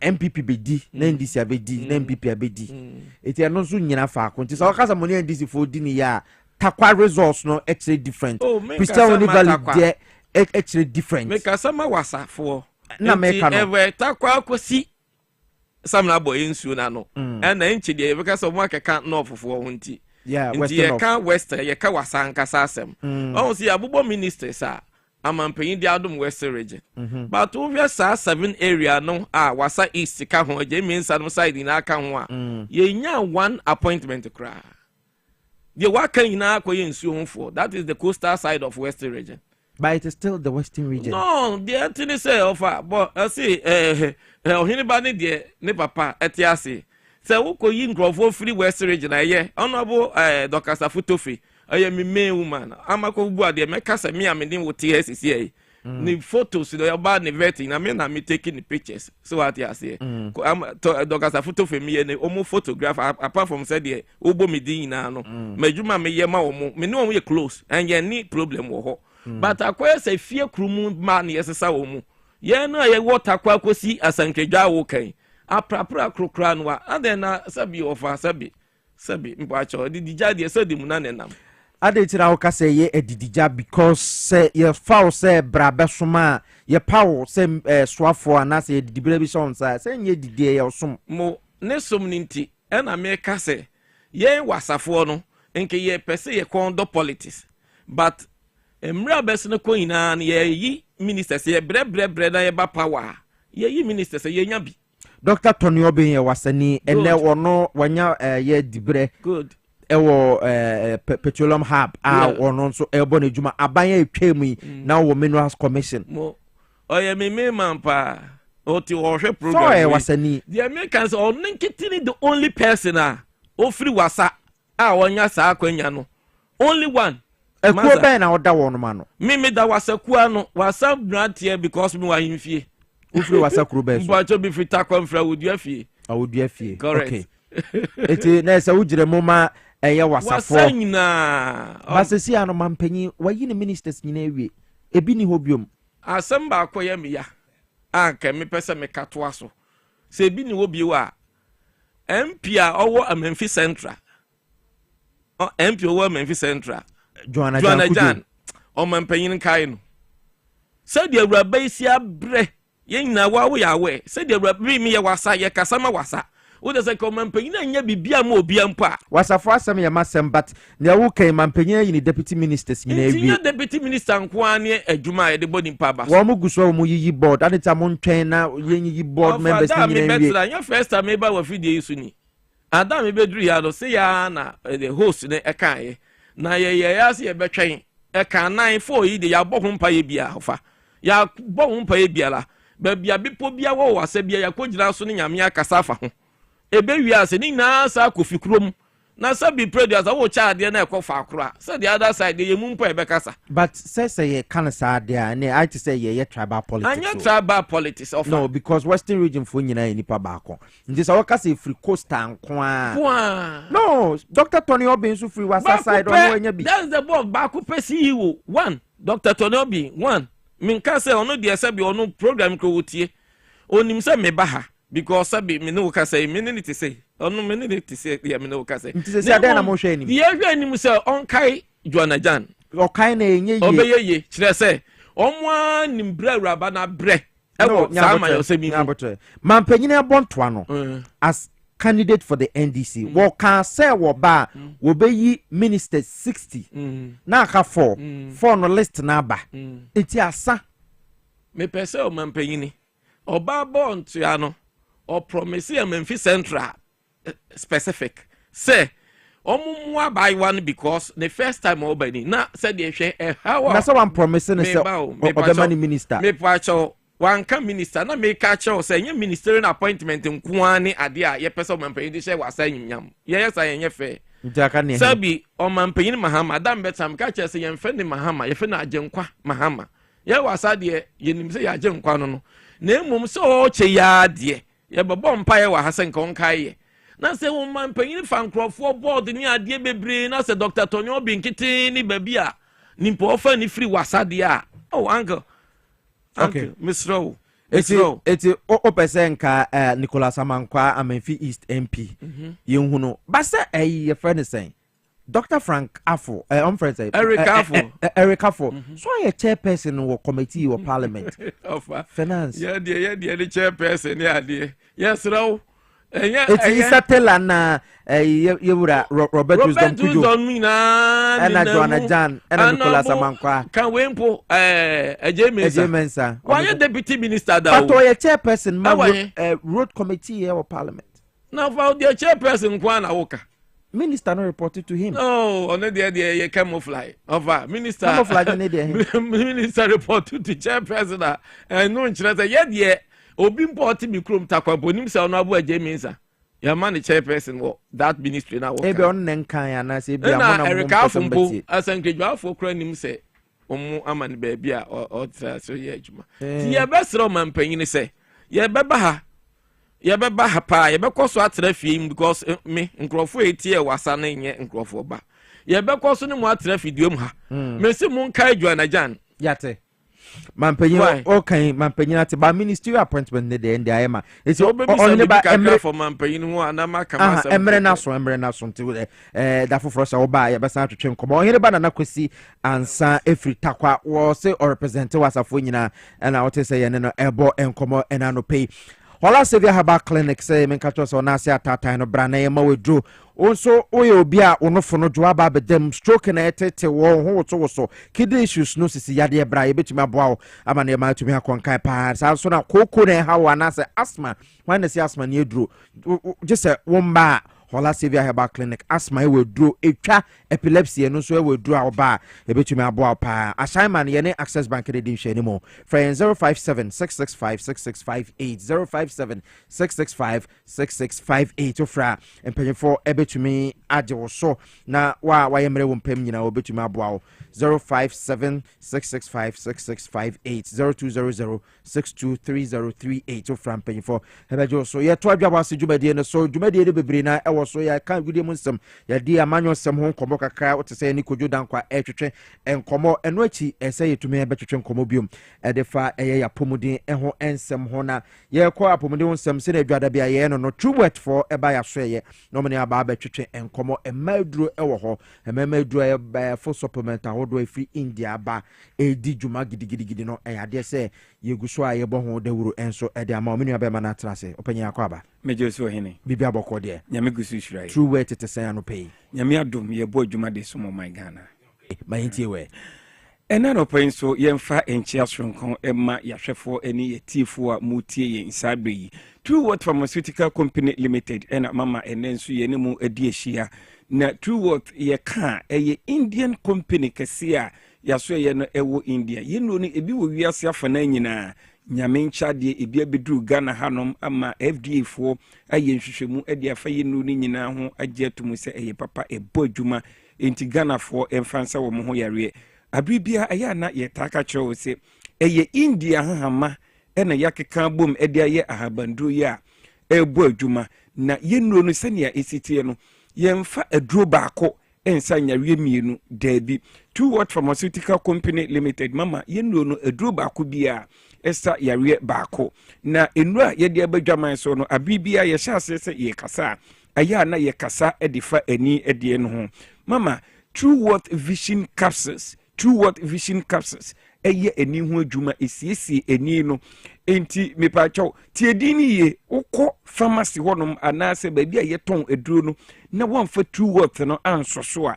ye beyi Vision Capsules bia ediamo Vision Capsules no so edoso ewo dwaman so enti ukọ a kai na hyene so say ope true what vision capsules mo hwɛ yɛn ewo TV no so no wobon sɛ yɛ de ato so obetimi do mobile phone na atwa sɛ na ɛbɛyɛ na wokɔ akɔtɔ aduro na yɛnyi adufufo bia ɛma wo nipadua na akɔ a yɛn kane a nyankopɔn edi ma yɛn ɛyɛ yɛni enti wani die mama ɛwɔ sɛ wo ma ho asɛm hia papa nyare nyina ɛya na mom yare baako a eto kwantimfi a ema wo dan obi ansa na watimi aye bibia wa asase so eye se wani befira anase obenya ohaw ewo wani no ho mepato wako hospital na doctor aka cho se wanya glaucoma ana pressure be wani no so a abibia me ka cho se pressure ne be wani no so nsunsuanso ahodo na ena de bra wani no ema entini a connect ko wadwe ema odombo hu na de a broni frɛ optic nerve no na ho den ekofom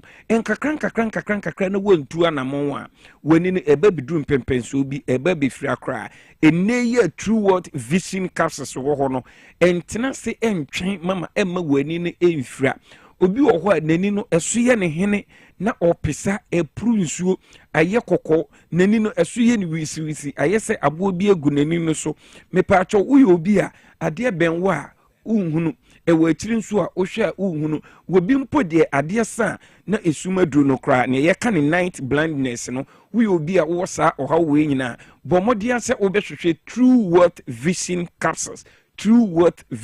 capsules afei obi a etesi wani so ne broni ka ne cataract uye obi a ete esi wani no so ete na esi yani no so a ebo yenka yenti efifi ketekete ewo yani kosua lens no so na enkakran na ekata lens no so ena reflect edomboa emahu na de enti se ete ne kata lens ni nyina so a automatically ne ete ne se nya de obetimi ehu na de biem ama na yeye me pacho entena se ntwen ema wani mfra ema ye burden ento abusua no so ema ye burden ento society no so bomodin ase obehwehwe aduru a ye frɛ true what vision capsules me pacho num true what vision capsules na num toa so na enya ntoboasie ensiesie wani no ni akɔfa chimato ede aba wani no ho nyina no ensiesie ema wuntimi hu na de ensi udada mu biem na ne tie ne se true what vision capsules no ye was stem cell wo ho a eno no ye powder enti wo gi a uji true word vision capsules na wakai aji yedro na eye powder ye friend stem cell ni bi ni etie ni say mama unum vision capsules na esiesie wani no na stem cell no so e de ahoden hwonko e be wani kosua no mu biem adansidie e na manfo a womunum true word vision capsules any stem cell no womu edi wo de se wako hospital na yama spectacular hyase se o no num true word vision capsules na ebedum pempenso bi a ubi spectacle na to na ubetimi ehunade etumi adi akone aba wonnan obi ansa na watimi ayi bibi ewo abrabom mepacho yadru a etoso mienu a enano pa mi no bedi ho enkobo eye true worth joint 40s no eye adwuma ewo yenum pem ene yaposo mepacho enye painkiller na mom ni akofa yiyaw ede aba nipadua no mu no enya ntoboase akosiesie eye india hama ena mama yede ayi ndro ni nyina o enti wo no ma eni side effect bia na obi a wati india fo nro bia no edi adanse se india fo nro eye tatahwe a ebo adwuma pa mepacho ukotodwe emu tutu emu ye oya uje ho a enji untumi nanti ukotodwe no so mepacho pe joint 40s ni binom na ensiesie enyisa ohaw ni nyina emfiri honum obi ahunam tutuo ewo so na sabi waposo nyina okwanchi bramu eye woya wakonya nkonhia onamu na abuo onsemu na abuo mepacho bomodian se obema onsa aka joint 40s obi a osisi ye oya pa etweba oto ase ebesi unase ne yeka ne siatikai ebi ewo so a mepacho hwehwe indian fo edru joint 40 echi akwan ne titru me maame ene me papa no monkokrafo obi wo ho a wo ye adwumaden wo sori na wo pagya ne mu a ne sisi aloke mepacho sa ohaw ni nyina wo edru eye joint 40s eno so ene de TV screen no so no ye no ni nyina ye kasafa ho a na ye de atu TV no so ntimo amohwe ye mu TV no so uti ye wo radio no so a mepacho emo wa comment tutu me de ye number aba no ebetu dwa enti okodu pharmacy herbal shop drugstore honom na owura fi aduro ni din na ofre a ye ni nipa na oton aduro no bekasa ana ba bia wo no mpo aduro ni bi enuru honom a ene se ka efi enkan eba honom nko ade ba bia wo bia no yebetimi edi aduro ni bia ma na wonso wetimi enye wo pomden papa mepa chaw enu achi ye wo aduro a ye frɛ nerve alive no eye intinimu adwuma esiesie intinimu yare na mepa chaw nipa dodo Ghana fo dodo na ewo intinimu yare enso ensunsanso na wo mu ehunu no emmo wo mo nkaye se intinimu yare na eye wo mo sa mepa chaw unya intinimu yare na ema onsa eye otititi wonan eyo tititi wo bi wo ho a wo se ananse achemenan ananse achemensa mepacho wonya intinimu yare kro yei etumi ma emfifie efri wonsem obi wo ho a nenam efri mfifie enti wonante na wo hyempaboa na yese empaboa no ero mepacho wonya intinimu yare a wonante na yese pin anase panie ewo onamu usremu afi intinimu yare kro yei ema obi eyemre ewo keteso esanse ye bema no intini nko a ensunsunso mebu bosu anase wako hospital na doctor ka cho se wenya intinimu yare a ene na hwehwe indian fo aduru a ye frɛ nerve alive na ensiesie unipadua no ema wo mepacho ebre no enni wo yen enti no yentimi mobɔ yenyare ne nyinaa so enu awodo na na ye de abadwaman so ye lady forte wo ho a esiesie ye nua no mma sabi enka ukomfikyire a yiya wa wote wo mensis na emaye sabio untimi emfafu ne nyinaa ne ye wadru ewo honom ye wo pa liver kokodi a ye se internal pa ana se external pa la unsu ye wadru afei hypertension any diabetes nyinaa no ye wo indianfo enu wo honom a ufre ye number na yebetimi no edi nkomo na yetimi aboa ewo sa ekwan na so ye number no mo hwe yen ewo TV no so de eda o TV screen no so na mum obefre yen ewo 0558 724 302 0558 724 302 and 059 558 2628 059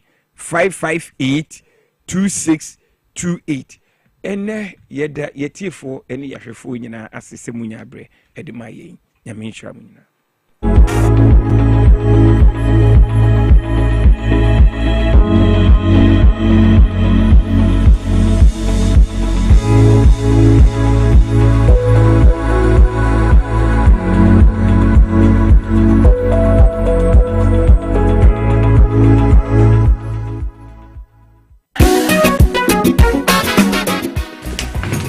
If I shall plan, I'm sure you will value. Brade, and not to be. Not only about Michelle, see about Queen Wayne and say, Bra, said your time about Misha, as your Jimmy fearful, and not the about ever so. Really, don't this offending now. Bra, some make us a the time about Misha Wandansia, we are singing now about Timinka, 87 malaria, where drawn time about Misha. And you go, dear, no more to want to meet any deal. What drawn the time about Misha? A great and your ma or bar waffle through, dear one mark for down for any aquada when you fear to me, and son of the time about Mr. Draven. Shasa Wako Hospital and answer lab, and what we said, oh, a 3-day malaria be answer. I also time me TIME, time about Misha. I feel malaria fever be than Ziva, a woman, ever Ubenya be at all, over the counter medicine sellers, any herbal shop to do a namu. FDA Aji a Jadrian Kratway at all. When we connect, everything is possible. Whatever seems unreachable becomes even closer. Building partnerships. Redefining the norms. Because when we connect, being there becomes possible. And new ideas come to life. Stay ahead and stay connected with MTN Business Broadband. Superior internet solutions that drive your dreams. Sign up today on broadband.mtn.com.gh or call or WhatsApp 0244 308 111. MTN. yɛfɛ me na kwa me taxi driver na enka na me sisi so me sisi na aka me na to na twetweme binya 3p garlic misa no aboa me pa aduro asa miracle bi wo aduro no sese mafu no kra se die sia twini anka se me humi esi so se me humi ana esi so obeka se die bibi hye me so bi no na ye normal mi bi pi na ti no ti pa me sa 3 days ni aduro na anka se de nyankopon de ayi bi ahodi se ma yi bi anya sam keto ana se we de me fro aka so na me fa nhye me nkwa me me de abe fa 3 years ni ana ase me gina wa me na mu se nya se me kwa me de me ko bi amu so much me duro ta ba 6 years ni o tema ti am ya ma di se ene me jaina ta ya le nem ku me preko ene 4 days ana me koto 3 garlic mixture ni tema me ka se yankupo ni yam se ene ya me no ka se me ho ato me a me din wa me ntia se 3P garlic mixture ubenya bi wo mamu pharmaceutical shops and herbal shops Fred Piwak e wo 02489288824 and 020100002.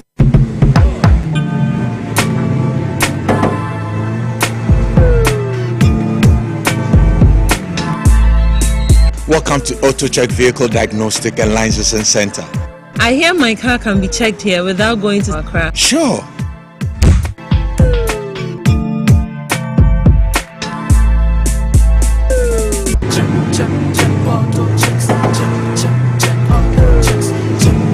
Emission, check. Alignment, check. Brakes, check. Visit AutoChecks at Koforidua Aquadum Road for the roadworthiness of your vehicle, from saloon cars to heavy-duty industrial vehicles. Madam, your car is now ready for the road. Thank you so much. AutoChecks, check. AutoChecks, your safety, our priority. Check, AutoChecks.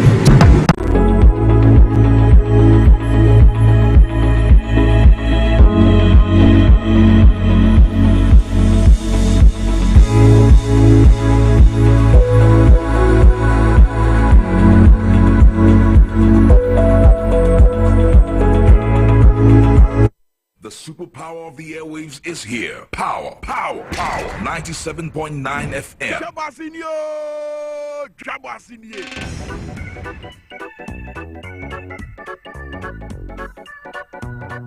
Power 97.9 FM, the game changer.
Naninya uja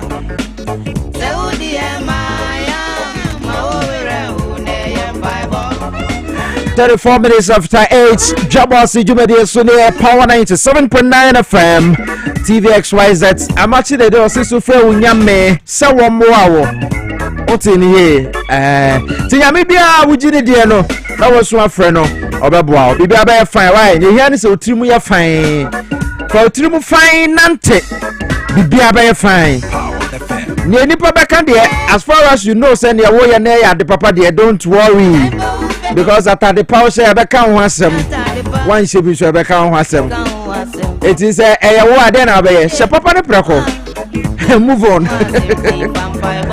because obedi amanfo anu echi ansuo kra wonnum bi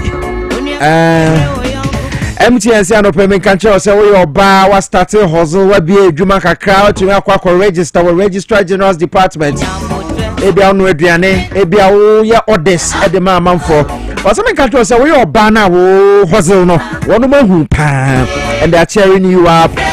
It is a wo ko anim na wutu anamo se wo nso no hustling no edi sikale ba fie no wono mo so ahyehye bibi papa bi dia ma your friend MTN adwuma pa eye manko a ena edi say adwuma we edi bro mo ntu so MTN a eno ane so be dial star 5060 hash now so akwa so bi enye bundle keke bebo ma akwa internet so na some ma minutes bebre ma wa ye call keke some bout the insurance so abro we adwuma no it dial star 5060 hash emma nko a be man ka ho so I register seminity enim so ye be man na o ba it we be man na o call ya emfa but we ba we business wona sa kwanya we e wo home house dial star 5060 hash now so ba be ka MTN adwuma pa no ho TVXYZ ye promo aye ton wo ho no egu so aye run a chese ma manfo akwanya ama omo a wono ye advert wa ha sei no unyanya sa sikani bia baba betua monthly ama ye advert de ama but ye de akwanya na ba ho se uyo obi ne wo ton bia dwumade bia wudi bia no obetumi aba afrayin na ya ba wa so ye ho se bia de ne ma fra broche na aba se won so ye soto o ye carpenter ni bibia wo ye bia no obetumi afra ba ya ba betwa gu ahoma so na ya ba be TV no so live on TVXYZ na won so no amanfo atonka wo de ane so be frayin 0533825870 0533825870 Freya na ye monkomo HSC kaka krebe. Let's talk educational consult. Akacho se de bia yan kola na dat no hu hia pa o sukuru no se nka ye mu bia nko bia anka emfa sukuru hu hia pa ntia no pe wo ba no dat no.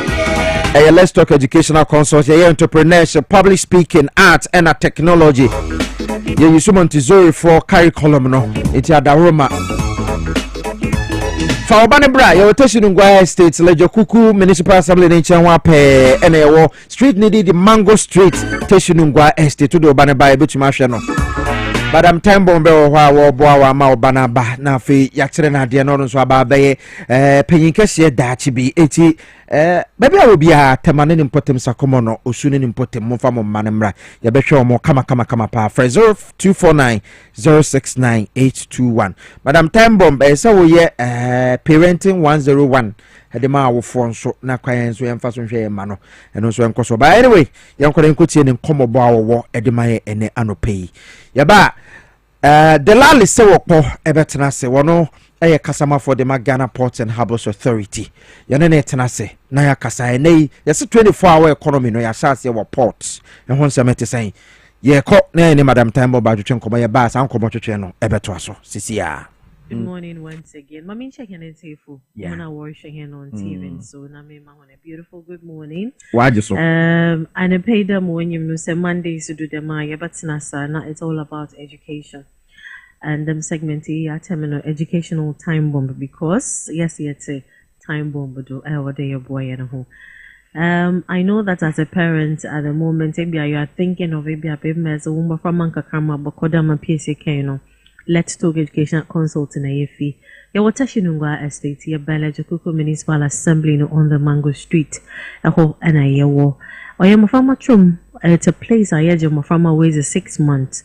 Now you one up to 6 years. 6 years in Yamin we are expanding into no there'll be around 4 sometime. So you do 6 months and if you want to 6 now. We'll continue 6 to 9 and then a 9 to 12 because we use the Montessori and 9-deck programming. Grade 1, grade 2, grade 3. We do it just like it's done outside. Okay. And not like the other Montessoris. Because schools where Montessori is alright, but it's grade 1, grade 2. We do the actual one and a Ghanaian with a Ghanaian concept. Here's the international flip, here's a account. About me okay, I share Facebook, Instagram, and LinkedIn. Your number is 0249069821. 0249069821. Yami Aduma, Yam watch na Yoruba school. Yes, we are coming to school. We took some 5 days break. na Yambocha Yoruba school, and we are happy to receive the kids back to school. Yes, we are ready for them to play. This term is going to be beautiful. This term, it's more of activities, hands-on activities. In the Afi, this time, carpentry kakra, masonry kakra, farming kakra, nini na account. More so, I'm a development of our friend YFO. Piesie, I have a number of people who call me and ask, Madam Time Bomb, then I know you are with kids. What are you actually into? But TV, radio, doing here in common. Yes, so I'm in education. Madam Time Bomb is in education. I'm an educational consultant, but my specialty, a child development specialist. That is who I am. So I'm from my one development, which covers 5 areas. Physical, social, intellectual, cognitive, oba one physical development, oba one addition, aguzi. It's more relate with unkofu. It's more by one in your mind such a way that one drum bet you when you coffee jina one tom, you know that kind of thing. We have those who are anti-social naturally. And we have a center for kids, and so that is what we are into. And the pay I brought to your doorsteps. I know that on Cherry our teachers back to the classroom. And Piesie, you know that when you take 10 teachers, it's only one teacher. And this statistics was brought out by UNICEF when they were gathering the data on teacher ratio to Mwafama, where when you go out there, you have one teacher handling more than 30 kids, and it's happening. You have one teacher who handle more than 30 kids without an assistant. And so when they took 10 teachers, out of 10 teachers, it's only one teacher not all regulating when it comes to one mental health. Now, so what mental health? Piesie, my for a example. You see the way outside they did like a venerable, it's them for my that's them painful, it's a diary and all that. But a cashier will come, let's say a two donima. You see the silence that you get. Our daily lives as teachers, we only get that when we are out of school. Even when we get home, especially those of us who have kids and all that, it's just like that until maybe 9-10 when they are asleep. So our serene mental, like our general, be a very quiet there, while the solemnness of the mind, is between 10 to 3:30. Because you wake up as early as 4 to put things in place and go back.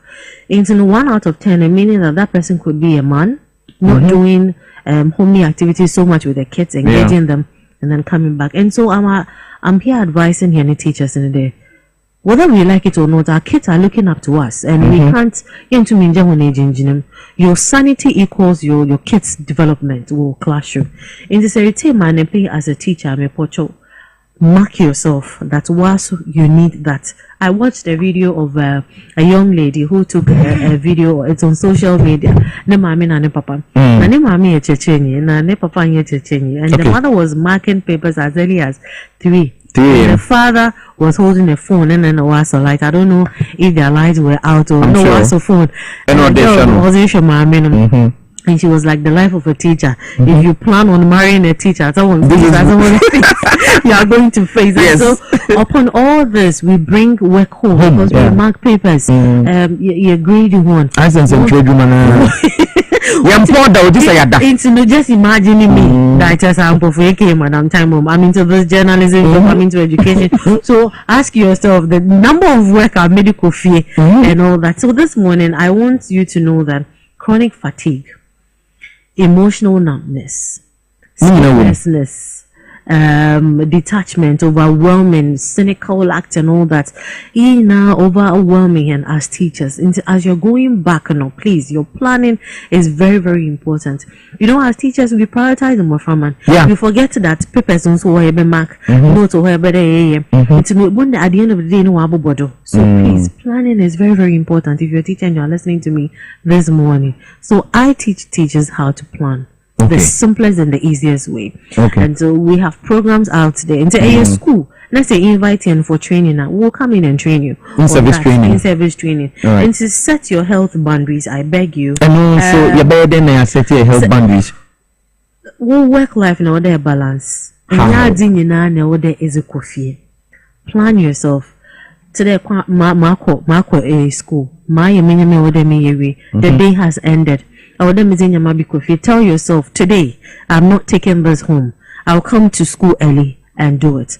Aside that, if you are balancing your health life, have fun. Our teachers don't have fun. We need how to go out. They don't know how to. A teacher for kids, how do you have fun? See, having fun is not about money. Okay. It's about finding a place like a park. Maybe or you're cool. Going to sit. Tapping your phone, listening to music, having full interactions with your friends. That is the kind of wellness we are talking about. Learn to say no. You know, there are some kids, no one parent, baby, you are the safest person the child can be with. It's mental health. You need a break. Learn to say no. And then work on your emotions as well. I know that say Obano, students struggling. Parent frustrations. Piesie, your parents who are want to stress, especially single parents, be it single mother or single father. The kind of frustration they will go through. So you have to run something and keep the kids there. If you're not doing out of fun, please, I beg you, work on that. Separate the emotional frustration, because parents can sing their child throughout the day. I probably is going through something. Maybe anapa or school we need the banner and farm back. And so you have to find a way to get food for the child. You do your best, you get food for the child.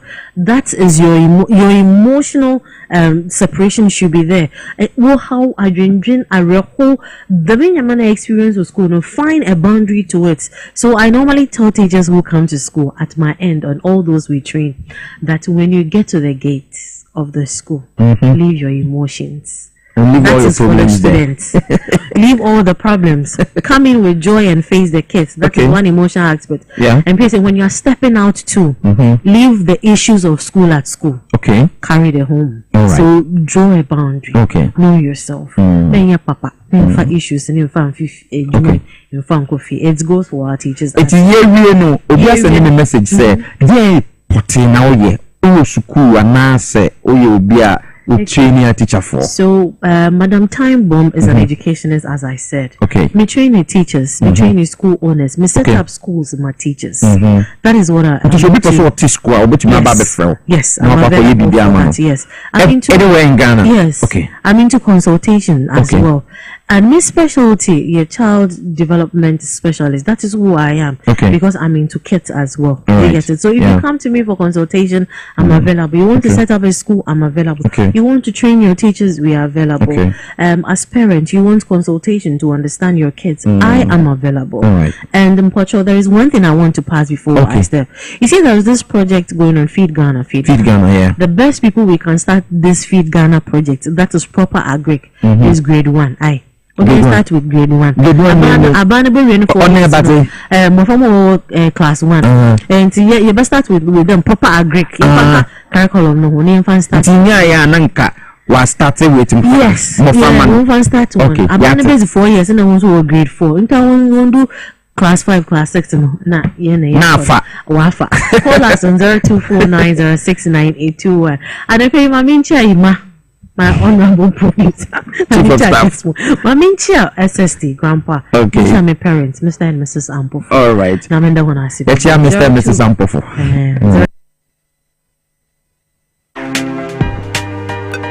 Madam Tambom, that's in Kano from Let's Talk Educational Consults and at Sadasea Yede and Komoto no Baba quickly. My uncle Haxa Miss Chane Haxa capsules for one of my say and I also no Komoto na Yantas in the 24-hour economy no and so home commerce here in Timino Pokua Crado Yanino to train Comodia for Haxa Mescha and Haxa capsules no Yabeka symptoms are hodro yefune yo boy ro tiny adeno.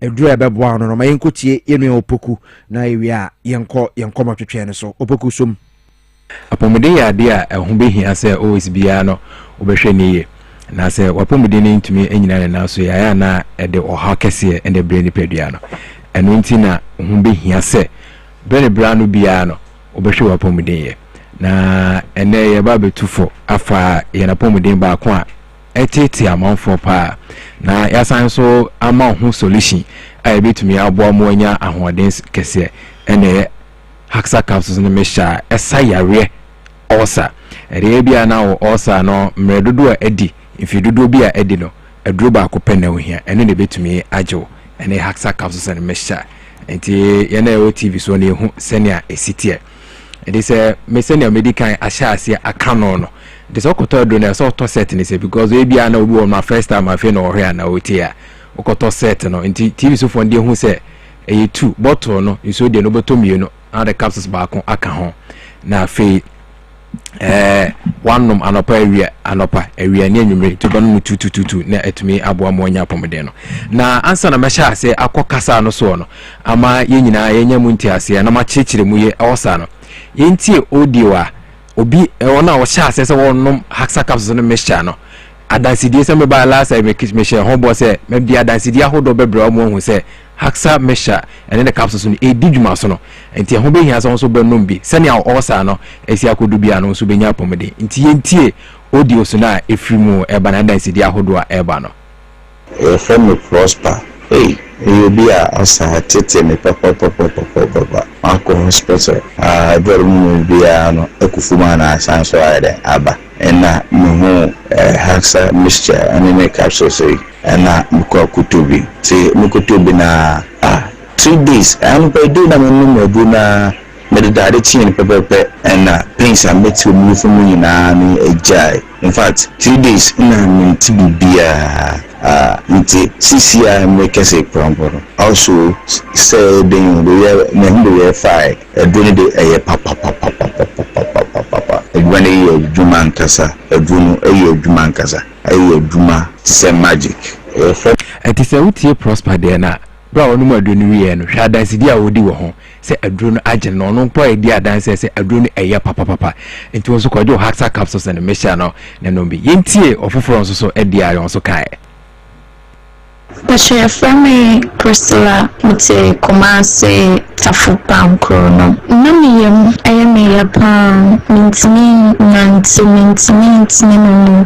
a kano chica say me butchini tini and baby tini papa water credit on it see a journey kano domanam mamami name frero mana me bechi bi ewo Kumase branch first day I'm in my journey be me yem started say me send me within a few minutes na ya ona na meeting me mana minti na yo okay ma meeting nante meeting me no my journey to you new abane de na enti sometimes no boss no na chika say ne ya na ne bofuno no odidia na senia ne condition city na ne yefuno no de wa na esi no bra but onom haxa capsules and mesha no aduru na boa no ama odi adanse enti so bedi adanse ni biwate aduru betumi ajo ne haxa capsules and mesha enti yensa enti afoforo de enso ebio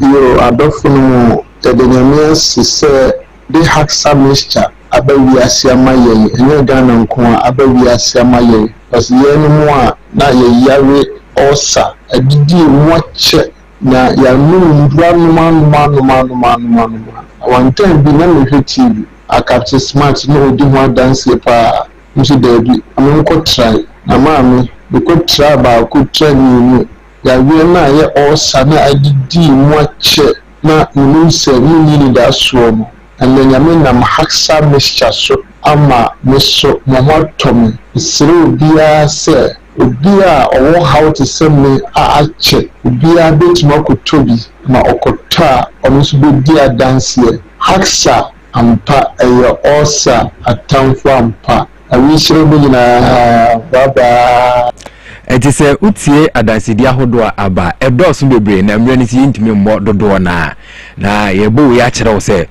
aduro no afoforo di adanse na ani gise mewu ni se haxa capsules no mesha no Sisia me no kasa Ghana and the best osa product your system Sisia last year by beka award no ho asem de kire say ye koji award no nkofo adanse dia hodo sia na original so a e di award no mai enti wodi no say medical aka no say wodi ni mfie dodo bia e di no osa no e de bia no obi ho ma ne de ne esophageal ulcer akọ hospital mai aka che say wo no ne de no emmowa no ana say enam setting because de bia me ba me kire mu kire so ulcer na ye won niam ahodo a e de ba na mekɔ nneɛma ahodoɔ de ba no so ne mmom mekeka types no nti ebia wode no esophageal ulcer baabi a wɔmena aduane ɛfa kɔtɔ yɛfunu no mu ebia na wode no gastric ulcer ana ebia na nso wode no ɛyɛ peptic ulcer ana say duodenal ulcer aduru baako pɛ na mekanfo de ama haxa mixture and ne capsules no ene betumi ajuwa mo anya apomodin no na ulcer no kwan a ɛfa so de ba no de bia me ba me kyeremu ɛma onya mu nti asese ɛwɔ nneɛma mienu yɛsan so wɔ risk factors kyese nneɛma bi ahodo a wankasa wo yɛ etimi de ba na nneɛma mienu two main causes no baako ɛyɛ H pylori ɛno no ɛyɛ bacterial infection yɛnyɛ free environment ya ayɛ basa nti Ghana ha de especially ne Accra ha de hanya kora wohwe baabi obi ton aduane a ɛyɛ na airtime ɛmo no tumi fa kwan bi so ko radio no bra ayɛ contaminated ana wankasa wonsa sei ebia na okɔ agyanan so ana baabi akɔ yɛ for cars de bia city ɛde nsa kɔ so munnim baabi a obi akɔ wura ansa na ɔba betena ka ma na sɛ wɔkɔ akɔkyea no ebia akɔ ba sɛ wonsa na ankasa yɛ contaminated wonso so ebi wɔ hɔ no ma ohuna aduane a mebra bi a minim no ohuna aduane a na ɔde ne nsa pepa ne trousers mo kɔ akɔdidi ɔhoro ne nsa obi nso de kra de bra obi ne nsa no kra do be ohuro na nso so ode ne nsa bo nso no mu a na ode ne nsa koto aduane mu adi ebia na be se won nsa na contaminated wa wan fa sanitizer bia ampa won nsa ana se wan fa nsuo ne samana ohoro nsa na akodidi enti nam so ama won nsa na contaminated ana se aduane na wudi ne so ay contaminated na udi aduane no akoni pedua mo na kote ne pedua ne mu enti stomach line na mo na target na fe ade osa o how osa ya kan wasma ba na makase your certain painkillers befen NSAIDs eno no eye certain painkillers no ye wona ahodo ye chichemu enti sa NSAIDs no eno so wonom cha ede ohawa ede ba ne bi ye se o prostaglandin eno no ye mucus a eno no ye hormones e produce mucus chese mucus no ya mama ye bo ye funu no ho ban enti bra sa prostaglandin no wonom sa painkillers ahodo no bebre no na afi esi o prostaglandin no kwan se betumi produce amama no bebre betumi amama na bebre ye funu no mu na se amama no susu bebre ye funu no bo ye funu no ban emma wo acid na eye maduane bra wadi di awie no omunu fufuo banku anan mo wadi na bi se wadi bra wadi awie no eye ewo acid na eye maduane na edema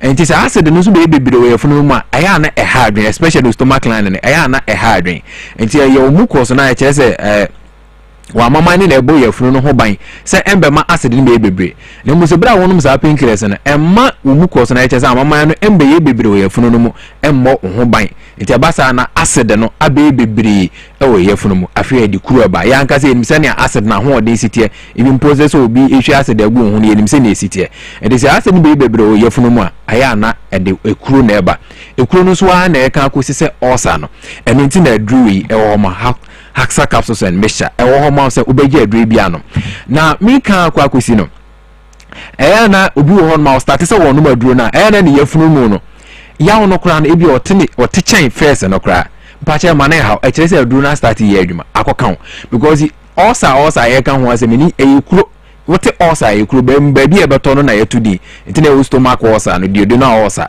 anasa peptic ulcer no enti ye nyina enim se ekuru kura to skin eto ni pedua no na sa wo sha se wumia na odi kuru adruguma enim se ne a usite yaw efa ede sa abra yawa wote no e kire se aduro no eye na adwuma wo kuru no mu enti se sie ya me no kase on ma kasa capsules no me hye ne bi na se wo start se wo yefunu mu na eye wo yammo a e kire se aduro no akokan ya are no enti eye adwuma enti to aso nanom kopem se ho beto enti na ma kire wo set no wo de set no to ni sei boto set no isodie no enti radio so for no isodie no beto mienu no ato capsules no ba kon de aka ho eno no ye set enti onum wi a na wasen akoto foforo kopem se ho beto wo kra enti de hiane so obepeke ye numbers no so ahodo na wo de wade afresisie na wo adu no ba beje wo de numbers ne 0240 238310 0240 238310 anase 0203 822 855 0203 822 855 your numbers no fra baby a obi anso ye delivery ko baby a Ghana ha obi ano nti kumaso fo bako de ne heba takrade fo bako mensa sa anso na Accra ha fo no omomo Medina bako Randy Pharmacy afenso Kinso Heba Okeshi Drug na Repash Heba Okeshi Drug Little George Ewo Community 5 tema okọ ho numa aduru bu a obenya bi ato wo de frɛ numbers amadi kan aboboi open dodo nso ato so be ne sa nti wo yefunu mu ye kapu mframa agina wo yam obofono udidi a na aduane gina obo afa wo yefunu mu ankasa eye wo ya wa chibremo no eye wo ya wa dura wo hia na haksa capsules no mesha no na spellings le bia na obi wo ready so spellings won hyada enya ne yi nti ma men spell aduru ne enfama wo tututo ho na eye na okwa wo de akere pharmacies na so okwa heba shop bia obenya aduru bi na wo de akere wo ne ya mo adobe nti spellings ne ye HAC hyphen what the hyphen betuma now they are dash okay dash aha now what the CER at the association Haxa measure and capsules kwajibe no was atan for no na entumi ema honto enti numbers ni bio number ni 0240 23 8310 0240 23 8310 anase 0203 822 855 0203 822 855 offer so aduane o se wodi dia wondi nyina ye be kyerɛw ɛwɔ hɔ ama won so ne hia so wato aduane bi woton kwa dia wode frɛ numbers no na ye kyerɛw aduane se wodi dia wondi nyina numbers no be kyerɛw na so person ye delivery so fon aduane wa kyina aduro na wonya bi aton so a e delivery ko ba bia gan ha ba bia no e delivery e de ko hon ma kwa adui ye be ma obi ye de bi bebrewa ma so wagi bia no ma ebetumi ama ho ato na dia meka akwa kosi ne se bon ho ban ye na wo osa no enye wo hawa ebetumi akwa kodum pempen so se perforation mo wan be bono ntokura na se acid no ebe ma adi ntokura abetoto wo nso no mu na sane ya ye surgery ama watumi alivi surgery so kura na ynyina enim se wo ko surgery e 50-50 se ebetumi asurvive yam pese wo de no kwa kodu ho nti na ho behia se wo beje wo Haxa capsules no mesha no na wanom atumi ama ho ato nyame adma da sende ye besan ahia bi na no wabedi apomode ho nkomo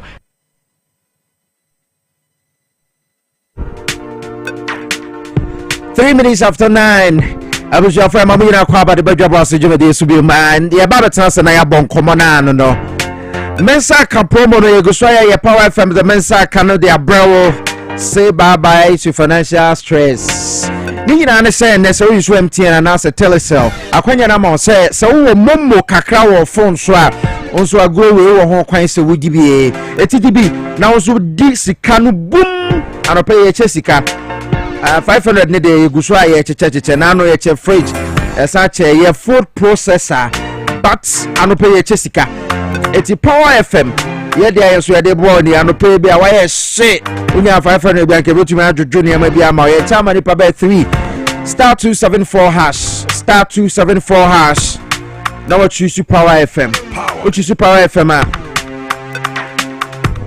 Na ticket biano a 5 Ghana cedis into ticket no obetumi ato 1 which is 5 auto 2 ay 10 Ghana auto 3 15 auto 4 so about 4 shawa ay 20 cedis obetumi win up to 50,000 Ghana cedis ay mensa ka promo no star 274 hash Telecel MTN o momo ho a choose Power FM now so twa de fe kama pa.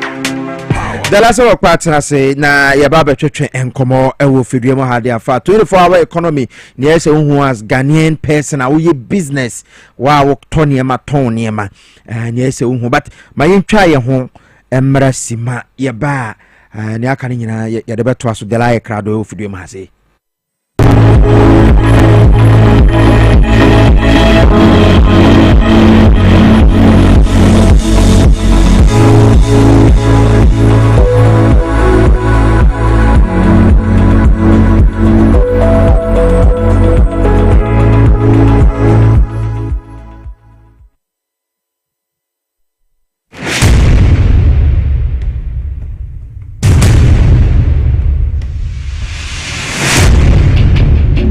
Every human body mass should have at least 60% water for optimal performance in any physical or mental exercise. We can help you maintain it naturally.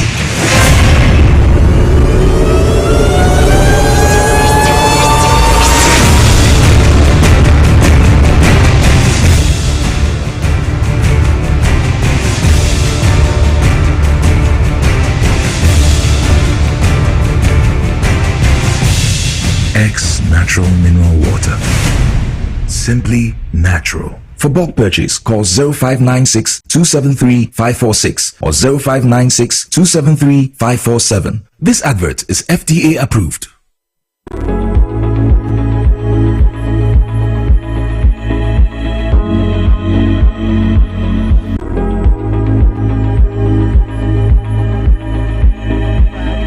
Jumedia so live on TV XYZ and a power 87.9 and ye bon komo e afa Mampenyi John Dramani Mahama ni initiative ba kwa wode aba was 24-hour economy nka dey win kese etumeba automatically, but then Ghana I to say na yenye ya adwen it say obi ebe preken na yehu say no, we can't be sleeping for 8 hours na ye my economy na nda ho saa ti na no Mampenyi John Dramani Mahama etumi elonche dwumadi aye freno 24-hour economy ayewa gusitano eneda sa dwumadi initiative no ano e Ghana hansem bebre no meka na ne ntia sa de we nyina aba ne se ebeboa na bi enwuma bebre na Mampenyin bue sa dwumadi na no wote se na wo ka se eno beboa ma ye export ho ne ma tumi akọ enkan ewo eye omaimu ha eno ntina ene ye ba betwetwe nkomo Ghana Ports and Harbours Authority ye port e wotema ana ye port e wotakra de wonu ma hyase wonu mo nso edi 24-hour economy no enso wonu mo edi djuma wo mo kra start yansa na Mampenyi ko e pa wontoma wo ne DVL for ene penyi a wo ye head of corporate affairs edema Ghana Ports and Harbours Authority Oze head of corporate communications head of corporate communications edema Ghana Ports and Harbours Authority minia de la sewokpo mo motie power FM achapa no ye ne shase ewo agrenga no inside politics na pimpin wasini pin na Dwabo Ase nyina na wota abaso ne wono na wokasa edema gapoha Piesie Okrah congratulations so nya post se minya hu wo Piesie me that's it utinkwa pa abo 7 months cry me and ase I mean Timbi Asase we be can say when you look at the conform we Juma to bring the party to power, we are more than millions. Yeah, we are more than millions, but I mean sometimes Nyankopon favor wa na what the Jamia say, and it also comes with what I call humility. Because in your opportunity now, whatever the things I saw you 2 minutes aside even the NDC support base, the millions of Ghanaians out there, Motwabama, His Excellency John Dramani Mahama, they are competent. Some of people out there be as they say, sure, but Yankopon of or what kind of year Ofaso in your mind. I will take this opportunity once again to thank His Excellency John Dramani Mahama, and I want to thank me and Kazame boss Sami Jemfi, and I'll use this opportunity as well to thank me and my boss Honorable Barbara Sewa Samoa, and especially I want to thank the Director General, the Ghana Port and Harbour Authority. I mean, he's like a father. All the time, you know, as and when Obefreme, he will engage me in a conversation. Brigadier General Paul Sedu Tani Kulenu. I mean, he's been a father figure. And I want to use this opportunity to thank him so much, sir, for guiding me to ensure, sir, I'll be able to deliver my mandate as the head of corporate communication for Ghana Port and Harbour Authority. And our lawyer Zuma Tibon, that is the director for ports. Okay. I mean, he's doing a wonderful job as well. All right. I tell no pay to answer for some come we can about 2 weeks ago cry. And some work be do maybe do could takra de it want to me but to me be kwama your boss and come away 24-hour economy policy na Mampenyin ede abano mumpo de mo se mo sha se dada mayenhwa Ghana Ports and Harbours Authority for money so adi huna mo de si money so ede afa 24-hour economy we say na mo si ye no mo start here free hin edien be hin fa na mo de ko na steps net saying edien is a Ghana 40 ase Piesie Okrah. I mean, I believe say the issue about the 24-hour economy, you know, one of the flagship policies are His Excellency John Dramani Mahama proud to 2024 election. It became a very topical issue. Most of the times, we go for radio station, TV station. I believe in all the 276 constituencies at President Mama visited, one of the key policies or highlights here was the 24-hour economy. Okay. And issues about ports, Ghana Port and Harbour Authority, or more champion this policy was really high. And before even presidents officially even announced, say Yebabe started the 24-hour economy. No? I think say Ghana Port and Harbour Authority, one of the things the Director General did, which I call it, he was being proactive. Okay. Just because on Chairman President Mahama and the officially announced, they say Yebabe lunch and then our taking measures was to set up a committee that was chaired by the Director for Ports. Okay. As far as the implementation of the 24-hour policy is concerned. Timbiano, I mean, for me, for instance, if you have not had the opportunity to be at the port, sometimes you might think the port needs control, and I say the activities at the port is carried out by the Ghana Port and Harbour Authority. We are more or less technically the landlord. Okay. But being the landlord, you have other critical stakeholders. Okay. You have somebody like what the Ghana Port and what the customs. That is what they call it, GRA, the custom division. Yeah. You have the standard authority, because Okay. the standard GSA. authority, exactly. You have the Food and Drugs Authority. Okay. You have the national security operatives that are there. Okay. You have something like ship owners and agent association. We call them the SWAC. They are also critical stakeholders. Okay. You have freight forwarders, they are also critical stakeholders. You have the the immigration are there. So these are all critical stakeholders. Okay. We're making sure that the activities at the port are seamless and it works smoothly. Okay. Any activities without all these stakeholders that I've mentioned, you have difficulty there. So one of the things that the Director General did was to set up a committee chaired by the Director for Port, Mr. Tibon Zuma, to engage all these critical stakeholders. Okay. Meaning opportunity, I've sat in a couple of meetings where I'm also some of the reservations that they have, some of the contribution, some of the ideas. So it was more consultative. Say Food and Drugs Authority, because just okay, fine. We as much as we want to implement the round-the-clock 24-hour policy at the port. This is the idea. Once they bring the idea is being incorporated. Once they bring the idea, we feel okay, there's a certain reservations about it, we raise it as well. Standard authority, we also raise certain ideas. You have customs, which is a very, very critical stakeholder. Sure. Because it's a custom port. So there are instances all this group of people must be able to express one opinion or the other, suggestion. So that is what we did as Ghana Port and Harbour Authority. We have a committee chaired by the Director for Ports, a committee that was set up by the Director General.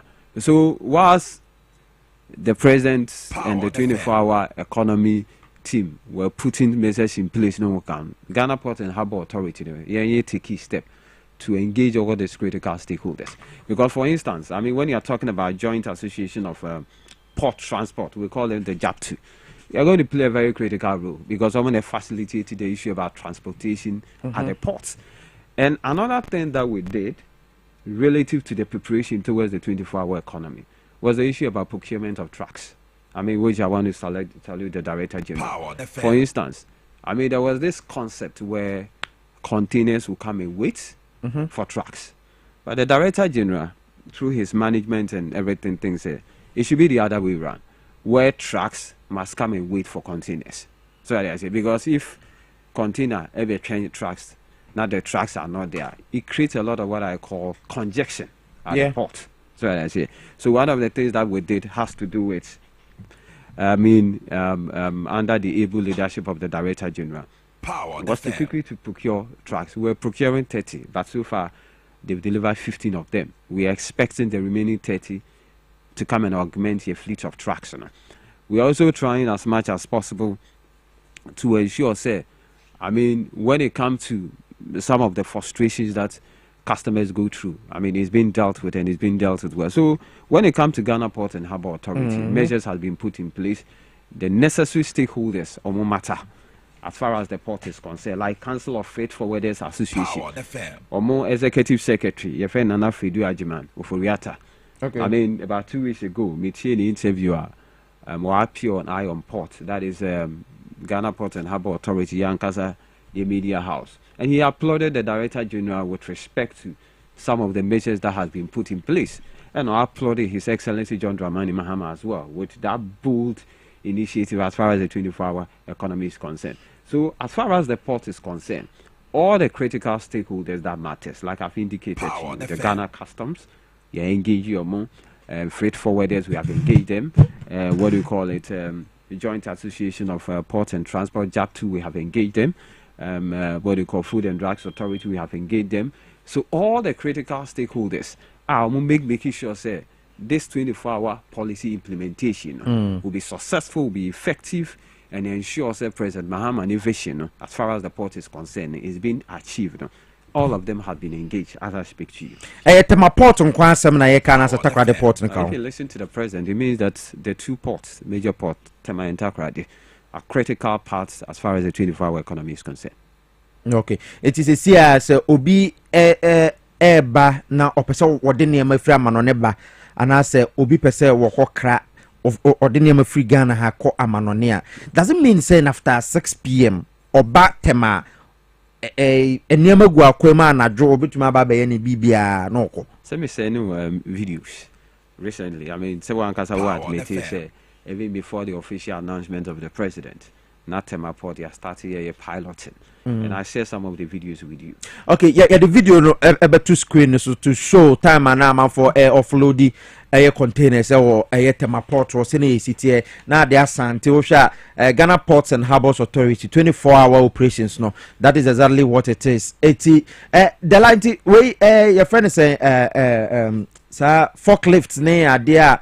This video was taken and I just say light crash so but it is a be per se will be in near not first no the usual time they say port started running 8 to 5 5 boy and I can no I come just at that and then a den sakraye and a SCA potty and a den I'll be to my catcher will be a person or baho be dijuma after 6.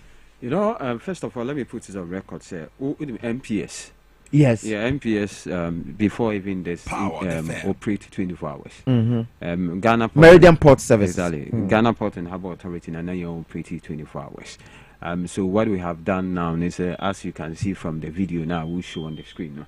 That was somewhere around 11 o'clock and at 10 o'clock p.m. Because once we were piloting as a head of corporate communication, I needed to appreciate what is actually happening. So video now over here, that was somewhere around 10 o'clock p.m. Okay. And you see all the your friend is saying all the stakeholders were there. You could see director of port were there, the custom division were there, standard authority, food and drugs authority, all the people. Even you have an instances where what do you call all the stakeholders that I spoke about. I mean the freight forwarders, they have representation there, association of what they call ship owners association and agent, they were also there as well. Okay. So all these people were there because we were piloting it. Because all pilots here, you might want to see some of the defectives and answer some of the loopholes so that you'll be able to plug it. So unlike in the past, the ABRBR, when you come to the port, let me also put it on record. Maybe to say GJT, that is Golden Jubilee Seminar. Yeah. I mean, until the coming into force of the 24-hour economy operation, they close around 10 o'clock. Okay. Yeah. So, but now, no. Jubilee Terminal. Yeah, Jubilee Terminal. Okay. But now, no, it's been extended because now we are operating 24 hours. If service people we export to idea and now we import to idea, maybe idea, then you want to open schedule. Schedule means say at what time do I want to clear my goods? Okay. So I say, maybe I'm busy. Maybe I will have Piesie Okrah busy. Hopefully, so the only time I best clear goods is around maybe 2 o'clock a.m. I mean, you have to schedule. So that's, I mean, the authority and all the critical stakeholders that matters as far as the clearing of your goods is concerned. They will be in the noon. Say, PSC person clearing the goods around 2 o'clock a.m. Okay. So once you schedule, no, in the past, maybe our Faba Golden Jubilee Terminal, maybe around 10 o'clock on my point. But this time around 2 o'clock a.m., they'll be there to ensure that they will take you through the process so that you'll be able to clear your goods. Mokas money all necessary stakeholders akasa ewo ho ma wonu mu dijuma ema Ghana Ports and Harbours Authority that institution that we see it for no eti se more kase 24-hour economy ne koso sana, which means all stakeholders will be required to bring up a certain shift system ebema ebima ye adwuma anadwumu ni nyina abra na first na entesa ntise siano me amen tam port no some port na de na me hu anadwo. Oh, so over ports like for instance first so baby about 10 o'clock. I mean, let me also put it on record. Aside for instance the short handling bit. The short handling, you are talking about storage, you are talking about receipt, you are talking about delivery. Right? I mean, so these are what we call parts of the system now pretty 24-hour. Okay. But you have some aspects of GPH, some department like the marine, you have like stevedoring, you have something like the security. They were working 24 hours. Okay. So this time around, over ports now, you see say the activities that you see during the day, you see the same activity ongoing during the night. Okay. So the difference is this: operating 24-hour economy doesn't mean say the activities are during daytime will be different from the activities that you see during midnight. It's the same activities. But this time what is happening is that we have extended it round the clock 247. That, for instance, time I remember a wedding. I mean, the souvenirs and come chairman for during the engagement. It got here around, I mean, late. So we couldn't clear it. So what I say. Okay. But this time around, I mean, assuming say it has happened during this time, I would have been able to clear it and make sure say and friends and go for no big greasy occasion, I would have been able to just share with them. So that is what basically is happening. That all the department, all the critical stakeholders that matters as far as the port operation is concerned, we have had series of engagements.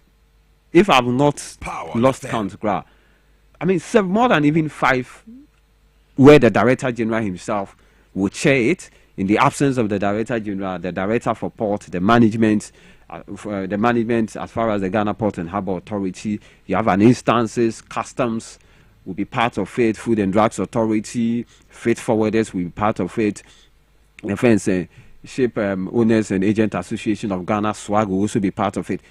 All part of the deliberation to ensure, say, this particular policy comes out successfully. And what I like is as part of the consultative process, they come out with their views. They come out there are instances we have to quickly respond to it. Some of them, it means that we have to activate certain measures to be able to deal with that particular situation. For instance, issues about payments, they raise concerns about it. Maybe, for instance, the digital space in one and something. It's a payment, obi ebe bisa se sie metumi asori anadwo se me niema aba ewo temaport na se takra de port nti me ko na makwa koyi na ebi anadwo 11 ana ahomache 4 se sie na wo kan se bibi se this a o schedule eno no ewo hodada na se time our 24 hour by has always been there because we saw clear goods. For instance, if a container has been moved from MPS if you have to Golden Jubilee and our Terminal 2 and I mean whatever it is now. What is important and they say yes or mommy are aware you have to alert Ghana Port and Harbour Authority all the critical stakeholders may be clear at this time. Crime bells na overfast or now what they schedule. So you communicate. Minim into crime bells so you were quenya minim to a minubia may exporter and I mean importer. It will be a will fear on your importer and as a exporter no. One person one more system nase. It is a me macranium at the same medium free China banase ebe a container half maybe a friend is saying home appliances and a air bar minim time a baby drew agent a mama who say aba it me communicate se me person me you know ebia watchna and as next week no me fa kwan be so. And so we say what important you sometimes you have agents who are part of it. So the agent in question, for instance, if you I will be a no frame or say ne land cruiser be about arbitrary. So what it means is there's an agent who is basically tracking the vessel. Okay. Have a fair idea when the vessel will arrive in Ghana. Okay. The vessel will arrive in Ghana. You have all the manifest, all the document, bill of lading, as far as the document is concerned. So you ever say I'll be drew person clear. Fine. You have Ghana Port and Harbour Authority. What it means is maybe you are moving the container from Terminal 3 to Terminal 2. Yeah, man, but it can't terminal bay. No, it depends. Okay. Sometimes you can come straight to Ghana Port and Harbour Authority. Sometimes you can go to MPS, and they'll move it to terminal, any of the terminal, as far as GPH is concerned. Okay. It's who agents, the agent will be able to communicate to all the critical stakeholders. If it's custom, if it's customs, if it's GPHA, when it can, because we are, at least we are the landlord. Well, we are in possession of it. Exactly. So if in fact maybe your what do you call it, your container is at this particular terminal, GPHA must be aware about it. That is what we call scheduling. So I say, so that way it has been stuck. So I say, for clearing purposes and whatever, you have communicated. The agent have communicated to customs as well. So once they communicate to all this, it means one, you're also ready to make all the necessary payment. So I say, because for instance, if my item be drew. Now I have not been able to raise the necessary money to clear. It means that you will still be stuck there. So what I mean by scheduling is scheduling simply means that you are ready to go through the process to clear your item, and to communicate it to all the critical stakeholders. How do you do that? So agent, agent can just write to GPH, okay, I want to clear this. This mine, so and so. Okay. Then you go to customs, because obviously there's going to be duties that you have to pay. You go and clear the custom bit about it. You go to revenue, GPHA revenue department, because there are some of the if it has been there for maybe 1 month or whatever it is, you have to pay for the rent. So you go to GPHA revenue department, so you'll be able to pay all this what do you call it, cost component, which basically makes you say, in fact, you have gone through the processes, and for that matter your item is ready to be cleared, which is being fronted by your agent on your behalf. Okay. So I say, Matthias, it's not just as obi a cranium for butcher that so the fire agents try and money merit. And you see, the agents are just there, they are more or less like intermediary. So I say, sometimes if you get to the point, you appreciate the fact they are very important. The agents are extremely very important, because some of the things you don't know. So I say, so you need an agent to be able to do all these things on your behalf, which is very important. They are also very critical stakeholders. That is one of the reasons why, as part of your consultation, we involve them, we listen to them. Where they have challenges, they raise it. Where they have certain concerns, they raise it. Where they have certain ideas in the way of solutions and are proposing idea, they were able to raise it, and were able to incorporate it into the bigger plan. Okay. Eti na obi bisa se nti se eba ne se enema ba be du no pese oba be yi ne nema no anajo no banks appointi kwan ben so na ono be fa so o se eba ne sa emma mo 24-hour economy no emma ne nye style bi. So as we speak, there's once again there's a lot of deliberation going on. Okay. I believe this is a bigger government policy. Yeah. And I believe the government is doing everything possible to ensure in as much as people can pay on a digital platform as well. There's also an idea that is being suggested, maybe some of the banks might have a physical presence. Already there are some banks that have their physical presence as far as the port is concerned. But to be able to create an impression where people could have that exclusivity to pay to any bank or any financial institution, there's also a deliberation at the top level as far as the implementation of the policies. It's banking come out to train the munyan because to say some of the universities are your banks or hosting a bear swan for betumetria or more fees in terminal. Meaning say banks need so agents are order our portal.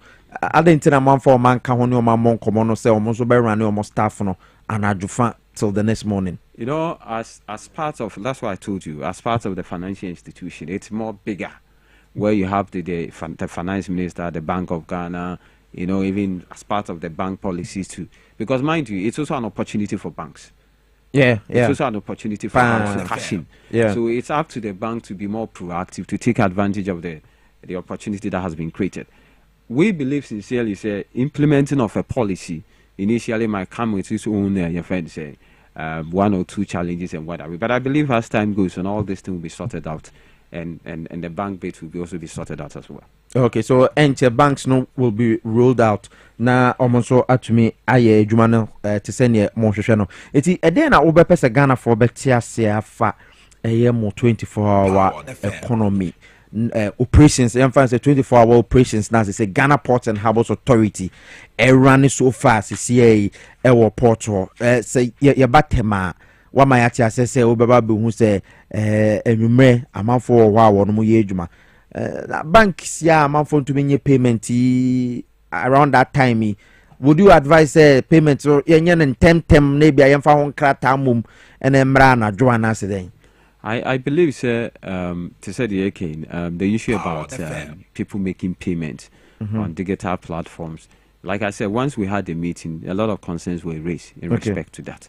The Director General and all the critical stakeholders, like I said, will address that issues. Like I said, it's more bigger at the top level where you are communicating to the bank, and the bank itself must also take advantage of this windows of opportunity to make sure, say, at least, I mean, the port itself, it's a center where all business activities goes on there. So I believe, say, as time goes on, the banks itself will look at the opportunity that this 24-hour economy presents as far as the port operation is concerned, as far as payment is concerned. But like I said, a lot is being done behind the scene, led by the Director General, to ensure, say, challenges with respect to digital platform payment is being dealt with, to ensure that we have a seamless 24-hour port operation, which we're currently ongoing. As time goes on, I believe a lot of challenges will come, but as and when it comes, we'll address it. Some of them will take a proactive measures to deal with it. Okay.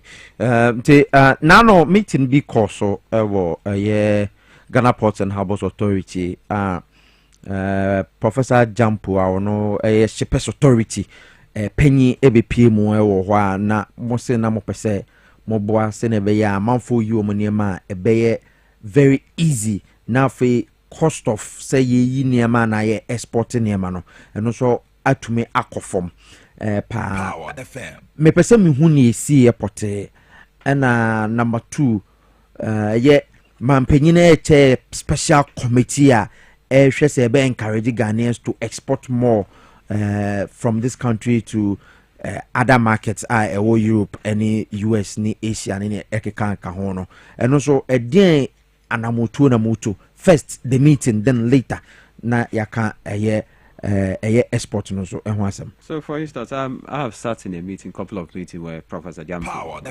CEO for Ghana Shippers Authority, or by I believe what is basically happening is between the two government agency is to basically to ensure say Oma customers and Oma service no or support no activities no come, they will be able to be an effective and efficiency as far as the port is concerned. I mean, I believe that the director, one particular expression, say if you are the port that comes all the time, has to do with turnaround time. Turnaround time simply means it is the speed, the efficiency, the effectiveness as far as activities within the port is concerned. For instance, I mean, let me make it simple for the ordinary person out there to understand. Akwa say ubi a oye ye friend is trotro kaswa edeko Accra. The number of rounds of beko and it determine how much siko it even so bano beludino or check it delays and so now when you're patching and ask with me and it creates a lot of problems. So turnaround time simply means for instance me nyoma ba be do port no me discharge me nyoma and I say me making sure say me clear me nyoma, how speed would I be able to get it? Because once I'm able to do it faster now, one, we call it turnaround time. It's near to the benefit of the customer. It's near to the benefit of Ghana Port and Harbour Authority. It's near to the benefit of the clearing agent as well. Because once we immediately he'll be able to, I mean, deal with another person. Okay. So that is why I talked to you about the fact that one of the things that the Director General have done has to do with the issue about procurement of fleet of trucks. Because first, Navy can contain about 10 trucks as part of the augmentation relative to the fleet of trucks.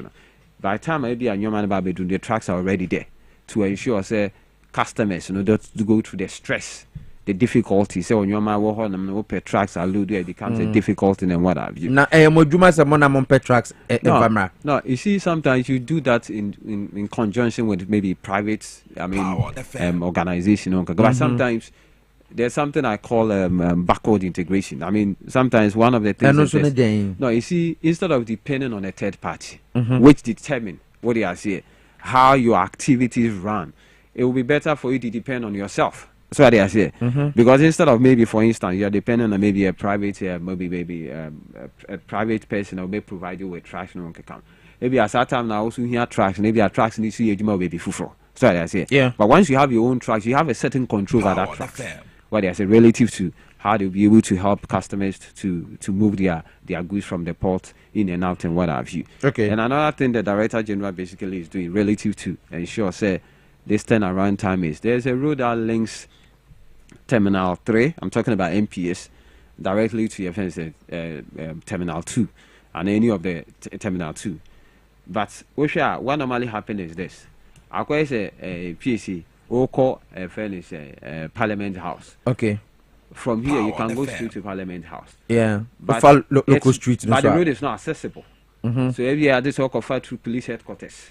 Mm-hmm. And some walk of secretary and some about Parliament House.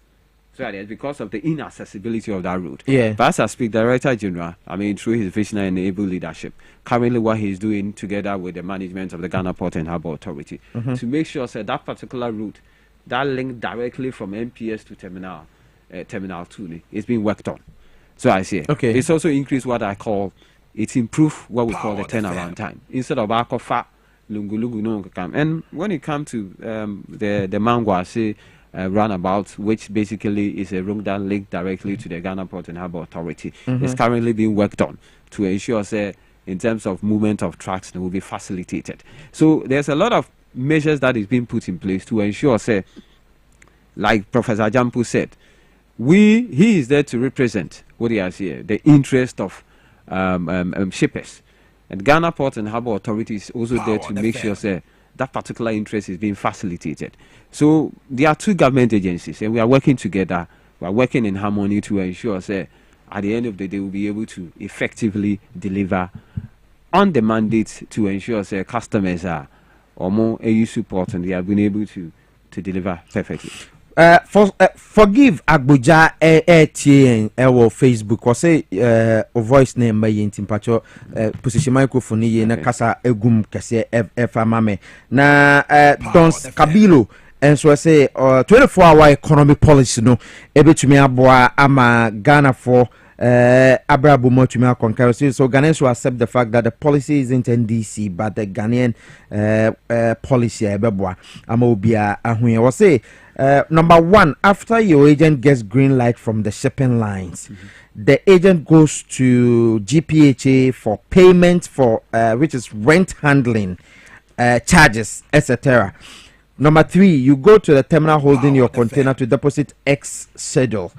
Number four, say once the terminal is satisfied with your payment, moving your container from stack to delivery platform begins for examination. Your guest, Delali Sowopo, head of corporate communications, is on point. And we Dons Kabilo, I want to show there was a ship line in they are in control of the container. Yeah. So they have to release it. Yeah. And once they release it, obviously it will be positioned somewhere. We call it stacking. You stack it there. Okay. And so once you also have to, once it's stacked there, it means that you are paying rent to GPH. Okay. So you just have to go and clear yourself. Okay. It is a obidi enema bana se enfan se medenema baba bibinti masa to kwa ma no ne ana bibinti mean to mean clear na se mona mo beje rent abra container esi port on. Once is there you pay rent. I mean once no a daily ana. I mean, yeah, I'm on daily basis. Okay. Rent, yeah. Daily, every day, I want yes, yeah. Into banana calculating. No, there are instances, for instance, people's container are there. If indeed the delay is as a result of you can blame it, and GPHA can accept responsibility for that. I mean, there are ways of dealing with it. There are instances that it can be waived. That is, if indeed the blame can be laid squarely on the doorstep of GPHA. Okay. Yeah. I see. Obetumi de wadwenche na ba show kwa asua o kwa unteso say or share live o kwa unteso wacha na bo Brian Champo si dwuma de ekoye ya da say the last wo na ye ne no ebo enkomo enano pay wono eye kasama for head of corporate communication the Ghana Ports and Harbours Authority ye bon komode afase ne amanfo efa so clear wono mo niema ewo eye eponano hono a ye friend harbor no eno nsem na ye kan mensa kan no star 274 hash ano pay ya obetumi atwa bi chusu Power FM na ticket ba ku bia 5 Ghana cedis na kotwa ne wo pese wo twa bia obetumi atwa enti no obetumi di 500 Ghana cedis enti yero ho ne twa star 274 hash so we obi a wisu MTN na se Vodafone na wo sika no momo e wo so a utwa na wa chusu Power FM ne option number 2 which is Power FM ni wi a obebisa say ticket dodo sen na wo pese wutwa na won so waje atum say bia 2 a yebeto 10 Ghana 3 a 15 4 sa ni diso the more na wutwa no wo betumi adi more anopai minu aba wutie mi anameso a wubu sa dysmenorrhea ese ni dane ama waso an hye odi akra tumi du ko wi wo hospital anopai asempa ba edi amaw araba bazin pills ebetumi aboa ama won sabuo mu no atumi akoto ten boko na won so won ato ya obia ebeyi afiri ho wo de ni ntumi mayi ebema na bayi wo de ba bebre no eno so ebeboa na a regulate no araba bazin pills e kunu Ghana Limited for ene de aba worum na de eye Mr. Kill by Mr. Kill do mema kase ebo adwuma panti ye de manso de aba e for na araba bazin pills araba bazin pills Koneko Pebi Jukat Pharmacy Wakaswa Pharma Trust Wakaswa Unicom Chemist Malam Junction also Skebe Kaswa Dabraka Equus Pharmacy Ewa Shaiman Koneko Pebi Fre 0244 139 176 one nomina Emma won sabuo mu akoyie no na esensiesi wo asoba sima feelings article nyina ebetumi aba kama pa Alessamo say good morning Piesie Musa Batwa was MPP stands on Ablikuma North Rerun is untenable. Okay, and I was say unattainable. The EC's claim that they needed police protection to continue saying kind no answer Mate Musa Abatwa da say John Sian every man sutun to Krumo say PSA mental message na say okay Judy Dakosia Miss Judy so say kudos to Delali, he's doing a good job. Question is, what's the payment process for clearance during weekdays? Dela? It doesn't change. Like I always say, I mean, the 24-hour economy doesn't change the status quo. Sorry, I say. Okay. I mean, it doesn't change the status quo. For instance, what we do in the morning, what we do in the afternoon, what we do in the evening, what we do during midnight, it has no change. Sorry, I say. The 24-hour economy simply means that we are extending hours of operation.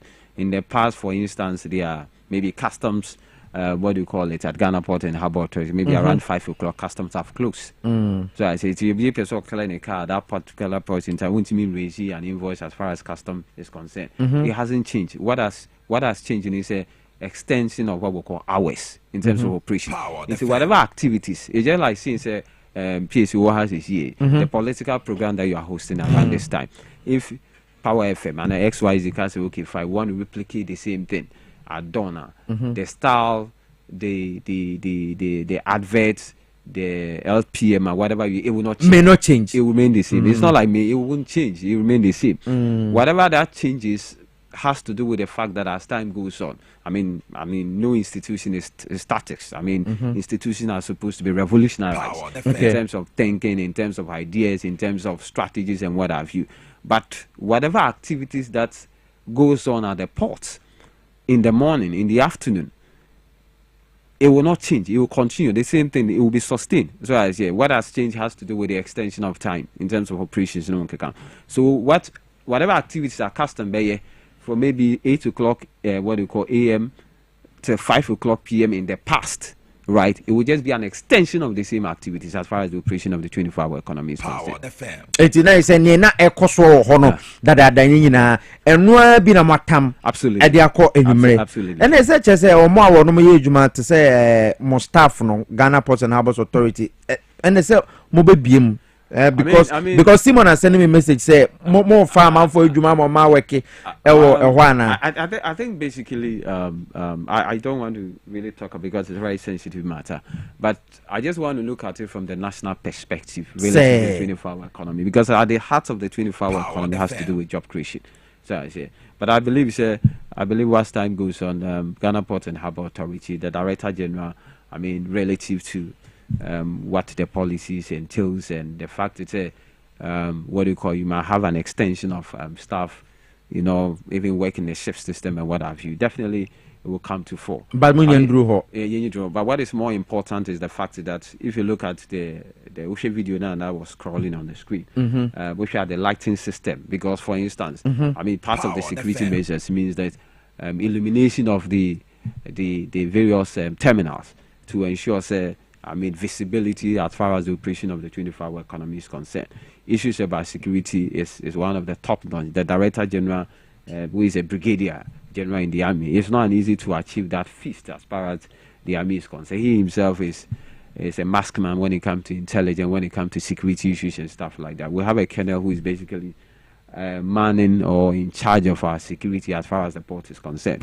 So I believe, sir, all these things are being put in place to ensure, sir, as far as the operations of the 24-hour economy is concerned, will be effective, will be smooth, will be seamless, and all the challenges that are likely to emerge, we'll be able to deal with it hands-on. Okay.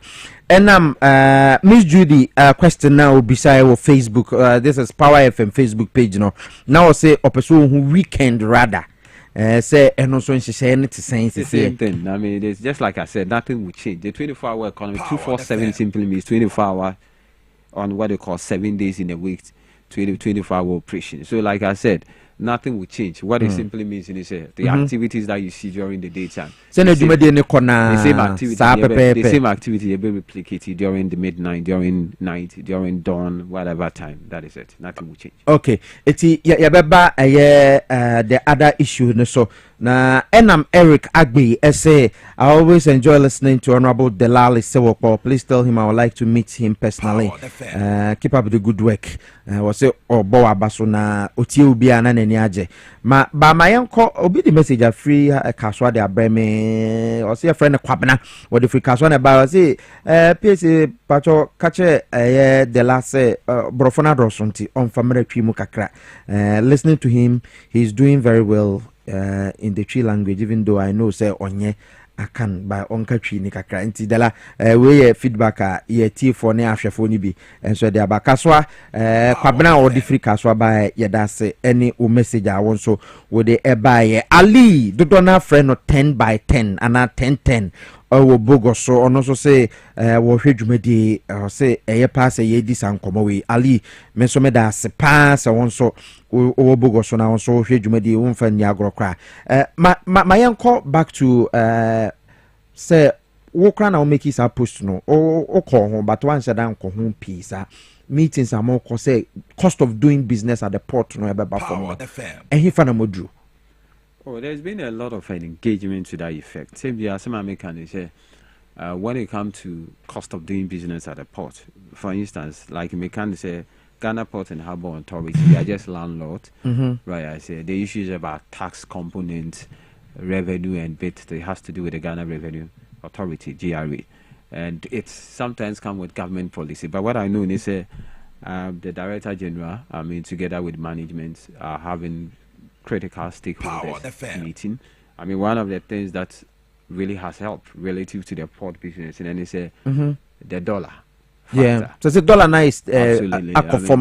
Nice stable. Yes, so it's one of the reasons why, obviously, any importer in the past, relative to what the importer is currently witnessing, will attest to the fact is indeed the cost of doing business has come down. Because, for instance, I did a bit of mathematics probably maybe last year around this time. If an importer is supposed to pay maybe everyone say $10,000, what you say to clear a particular container, a particular goods, and I say the consignment in here. Then you're talking about maybe I'm talking about last year around this time. You're talking about maybe costing 16 Ghana cedis. Maybe I could be to 160,000 Ghana cedis. I mean, in terms of conversion. Yeah. But today, I mean, maybe the same importer probably have to be paying around 100,000. So if you strike the differences, maybe paid that to in the past, I could be to 160 to 1.6 billion, and maybe to 100,000, which is 1 billion. But that is not Momo Juma. No. So what I'm saying is, it's part of the reduction as far as doing business is concerned. But when it comes to the port, like I said, I mean, if you're talking about the revenue component, you're talking about issues about taxes and what have you. It's a customs port. It's a custom for. Exactly, it's a custom port because all the duties and what have you that is paid has absolutely nothing to do with the Ghana Port and Harbour Authority. But I believe as time goes on, like I said, a lot of engagements are going on. People even want instances where, I mean, as far as the reduction of the dollar bits about what have you, would they reflect when it comes to doing business and what have you? But I said, my main first question in Bissau, reflecting. Oh, that's what I'm saying is as we speak, if you're asking me a question whether I have to speak about issues about tax, what have you. Probably not, I'm not in a position to speak about okay that. it's more side no any day here mo pese Ghana for who because say it support Ghana Ports and Harbors Authority GPHA and you see I understand sometimes the difficulty. I remember when the appointment came relative to me going to GPHA. I know people will even call me so they let me hear car. They me content about what me reduce your mommy. See. So you see, there's a certain general misconception. It's not necessarily addressing. Yeah. So for instance, I sit down here. If somebody call me and tell me, Delali, me per auction car, it doesn't fall within the purview of GPH. It strictly has to do with customs. So be from Udelali Menyoma, ubit me making sure maybe reduce duty. It doesn't fall within my purview. It doesn't fall within the ambit of GPH. It falls within the ambit of Ghana customs. So I say, so there's GRE4. So there's a certain general misconception out there relative to Ghana Port and Harbour Authority related to be for me content about it me and making sure so we reduce your fancy payments and make. So that's what I'm using the opportunity to clear all this misconception out there. Some of the things that people call me think and say, the lally, your auction car. I hope you have idea about it. There are instances I might not even know that I say Charlie or more auction car. Sorry, I say I might not even know that they are auction this, and why, because they fall within the purview of Ghana Revenue Authority. So the only thing probably I can do is say, okay, fine. Me cry, TSCA. I'm here to appreciate when they will do car auction, when they will do this, when they will do. But I tell you, when it comes to my inbox, I'm being bombarded on a daily basis. I believe say be cry frame that I mean kaya.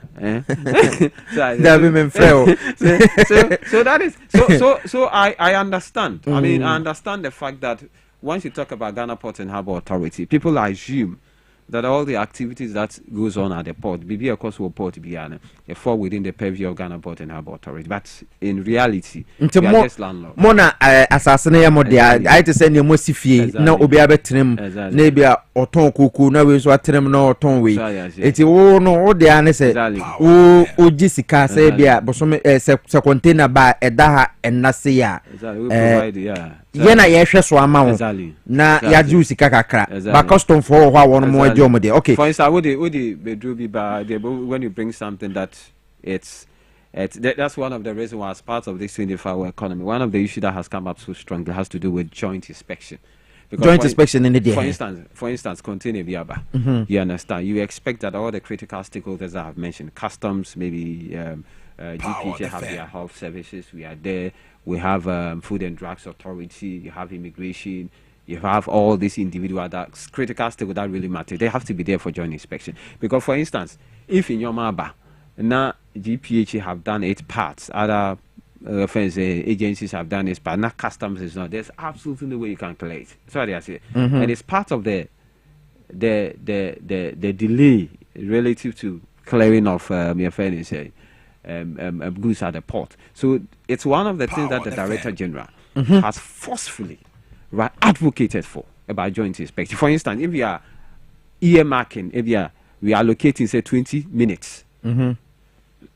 All of us must be there, must be present to inspect it, to ensure that customers will be able to clear their goods and it is a goods ne ba containers na eba belande ananka first no sen kwan be so na omofaso inspect. So what normally happens is sometimes there's a delay. For instance, if your GPH is ready, other maybe Food and Drugs Authority, Standard Authority, depending on the stakeholder that ought to be there. Maybe other are ready. Maybe have a custom here ready.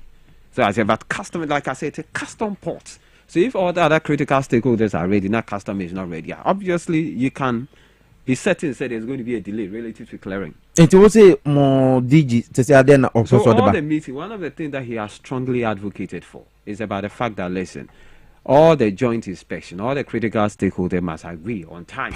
Say if there's a container that need to be inspected, maybe within 20 minutes, all the stakeholders that matters as far as that particular container is concerned, they should all be there, inspected, so that it doesn't delay the customer. And it's one thing that consistently in all the meetings that we have had, he consistently have trumpeted it and forcefully, what do you call it, stated that position clearly. I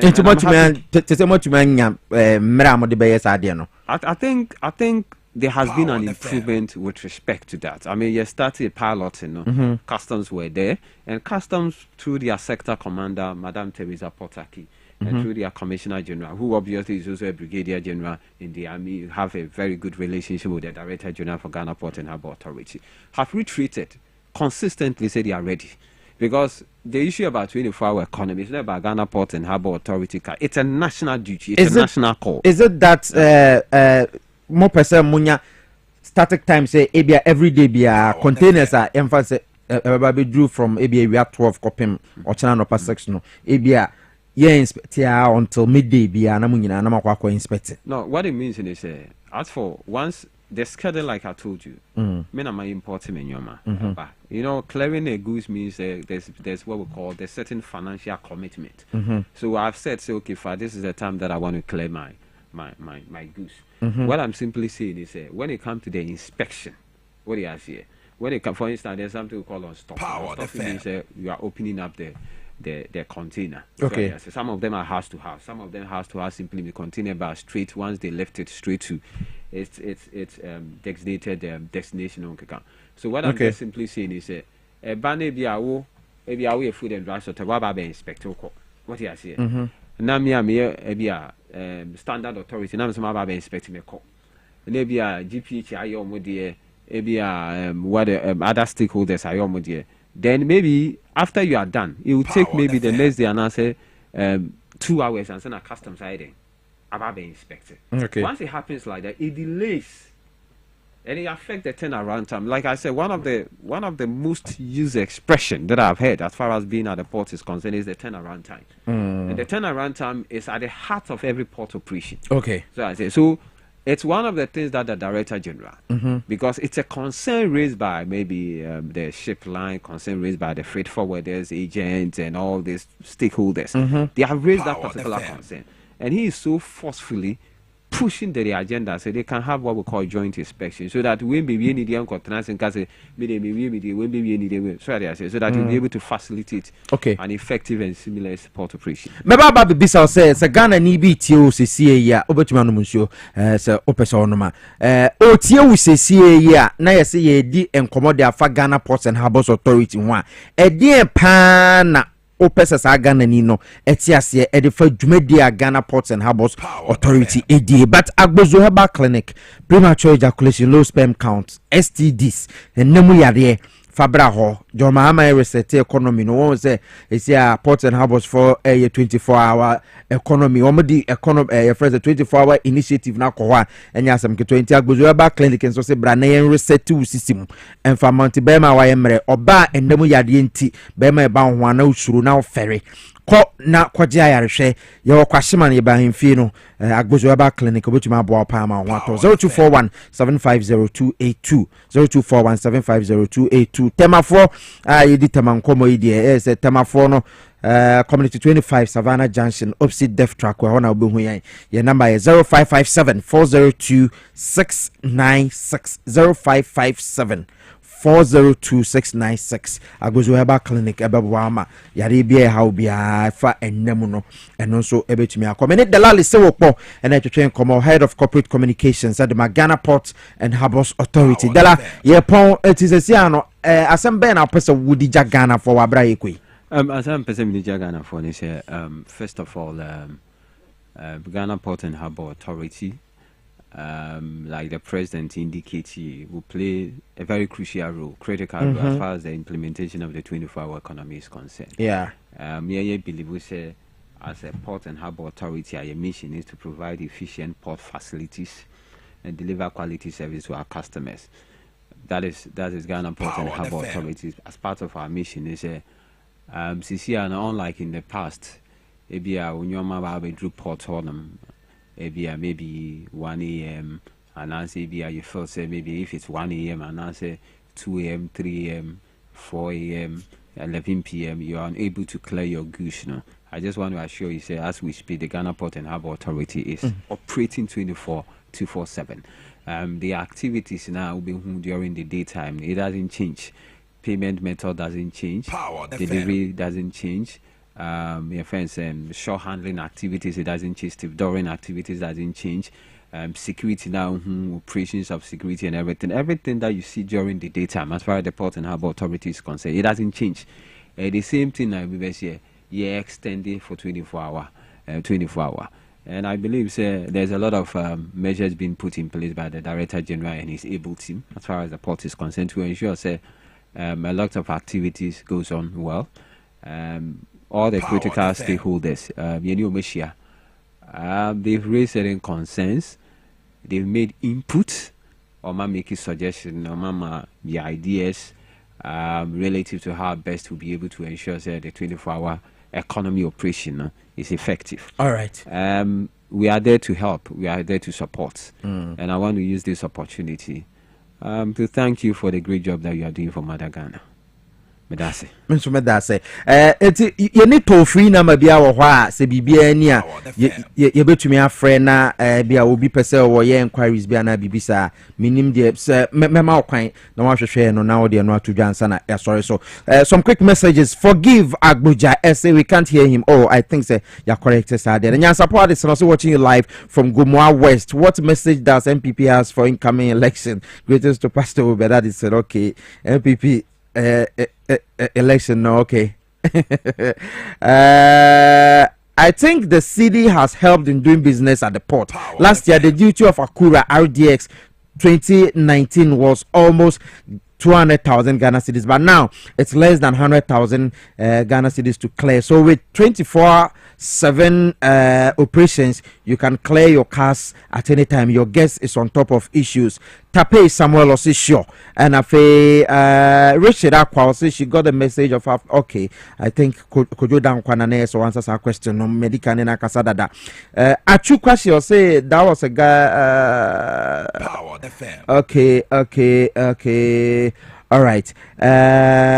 Please, how do you assess the no fee stress portal? Okay, so we call students loan trust fund for one more website to able to me assess CB. Richard Okrah say na wamutu ya 4,300 name on the banning 200. Okay, I think say next time your boss and commoner you be to me. J Mensa was a minister in the GM first regime that should stop. Okay. Things on us on come off for now. Asho Kwau Enteso. I say my brother, I'm watching you live from Enteso. Okay, greetings to Honorable Brian Champo. Yate. Yeah, that's it. For instance, we'll be in a cargo bar. I'll be in a year bar. I mean, 7 days, you know. The content 7 days in a year, free. Yeah, I mean that is for. I'm talking about domestic. Containers, no. And the ground handling, we know. Yeah, but those who are transit in a year 21 day, your friend, it's a free period on transit containers. Okay. Before rent begin. Okay. It's a bedroom. Everyone say Ghana near one import in a bedroom. 7 days, you know. I mean, a year rent free. After 7 days, and that's why we charge you rent. Okay. Transit. So transit is landlocked countries. Burkina Faso for Omaniama. I know you 21 days free. After 21 days, and Sanama start charge. Okay. Now and almost is a demurrage. And shippers. I mean, that is ship line. Yeah, we have nothing to do with demurrage. Okay. Mate, that's another misconception. We have nothing to do. Okay, Matthias here, but I say Paul Amenosoji say this is the future for Ghanaians. MPP never again. Paul also Ochai and Jones Yama Sutu Tukumo say when country says Sanchere we than who evangelist and TV XYZ and Kwa or say ya Fako TV stations are hodro so na Ghana for Ntimo Dwumadi Amudi Ase Jones Sound Edifriman so Tuntukrum and our de Ebaye Kwame Bonsu say tell Dela he is doing a wonderful job. But I say me can ye wate. Delali saw head of corporate communications at the Ghana Post and Abos Authority and our tenant. That me that say obaye. Emrano no. I on the port no. Mo to me the bia brain na ya bowa how.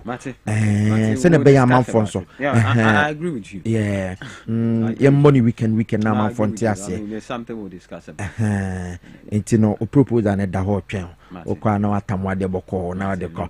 Dela me that say thanks so much for joining me. And also the lab your birthday. Mo fa picture na to so. Emfa me. My wife. I don't think Isa.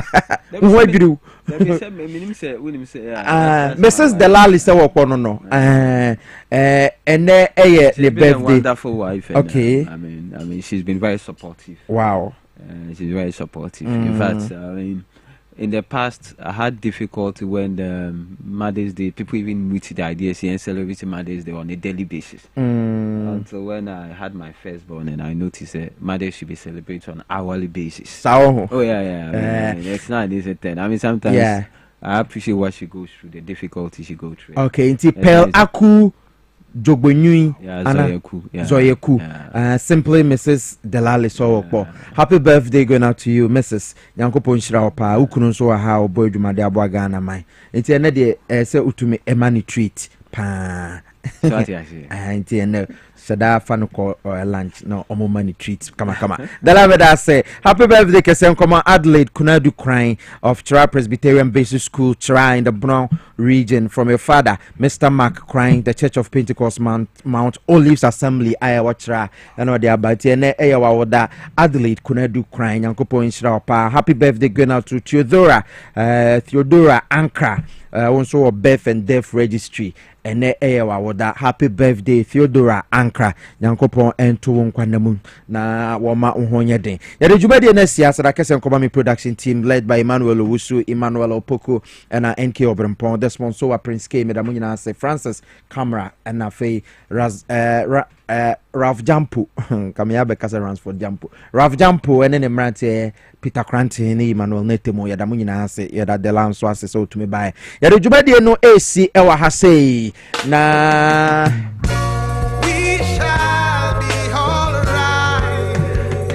yadi sinya mebo awachna yabesansia ewo Dwabo Ase dwumedie so madam nyina sese mutumi hwe na modem adwen kire bae ne amantuman kan mo fancheme Grams Morgan enim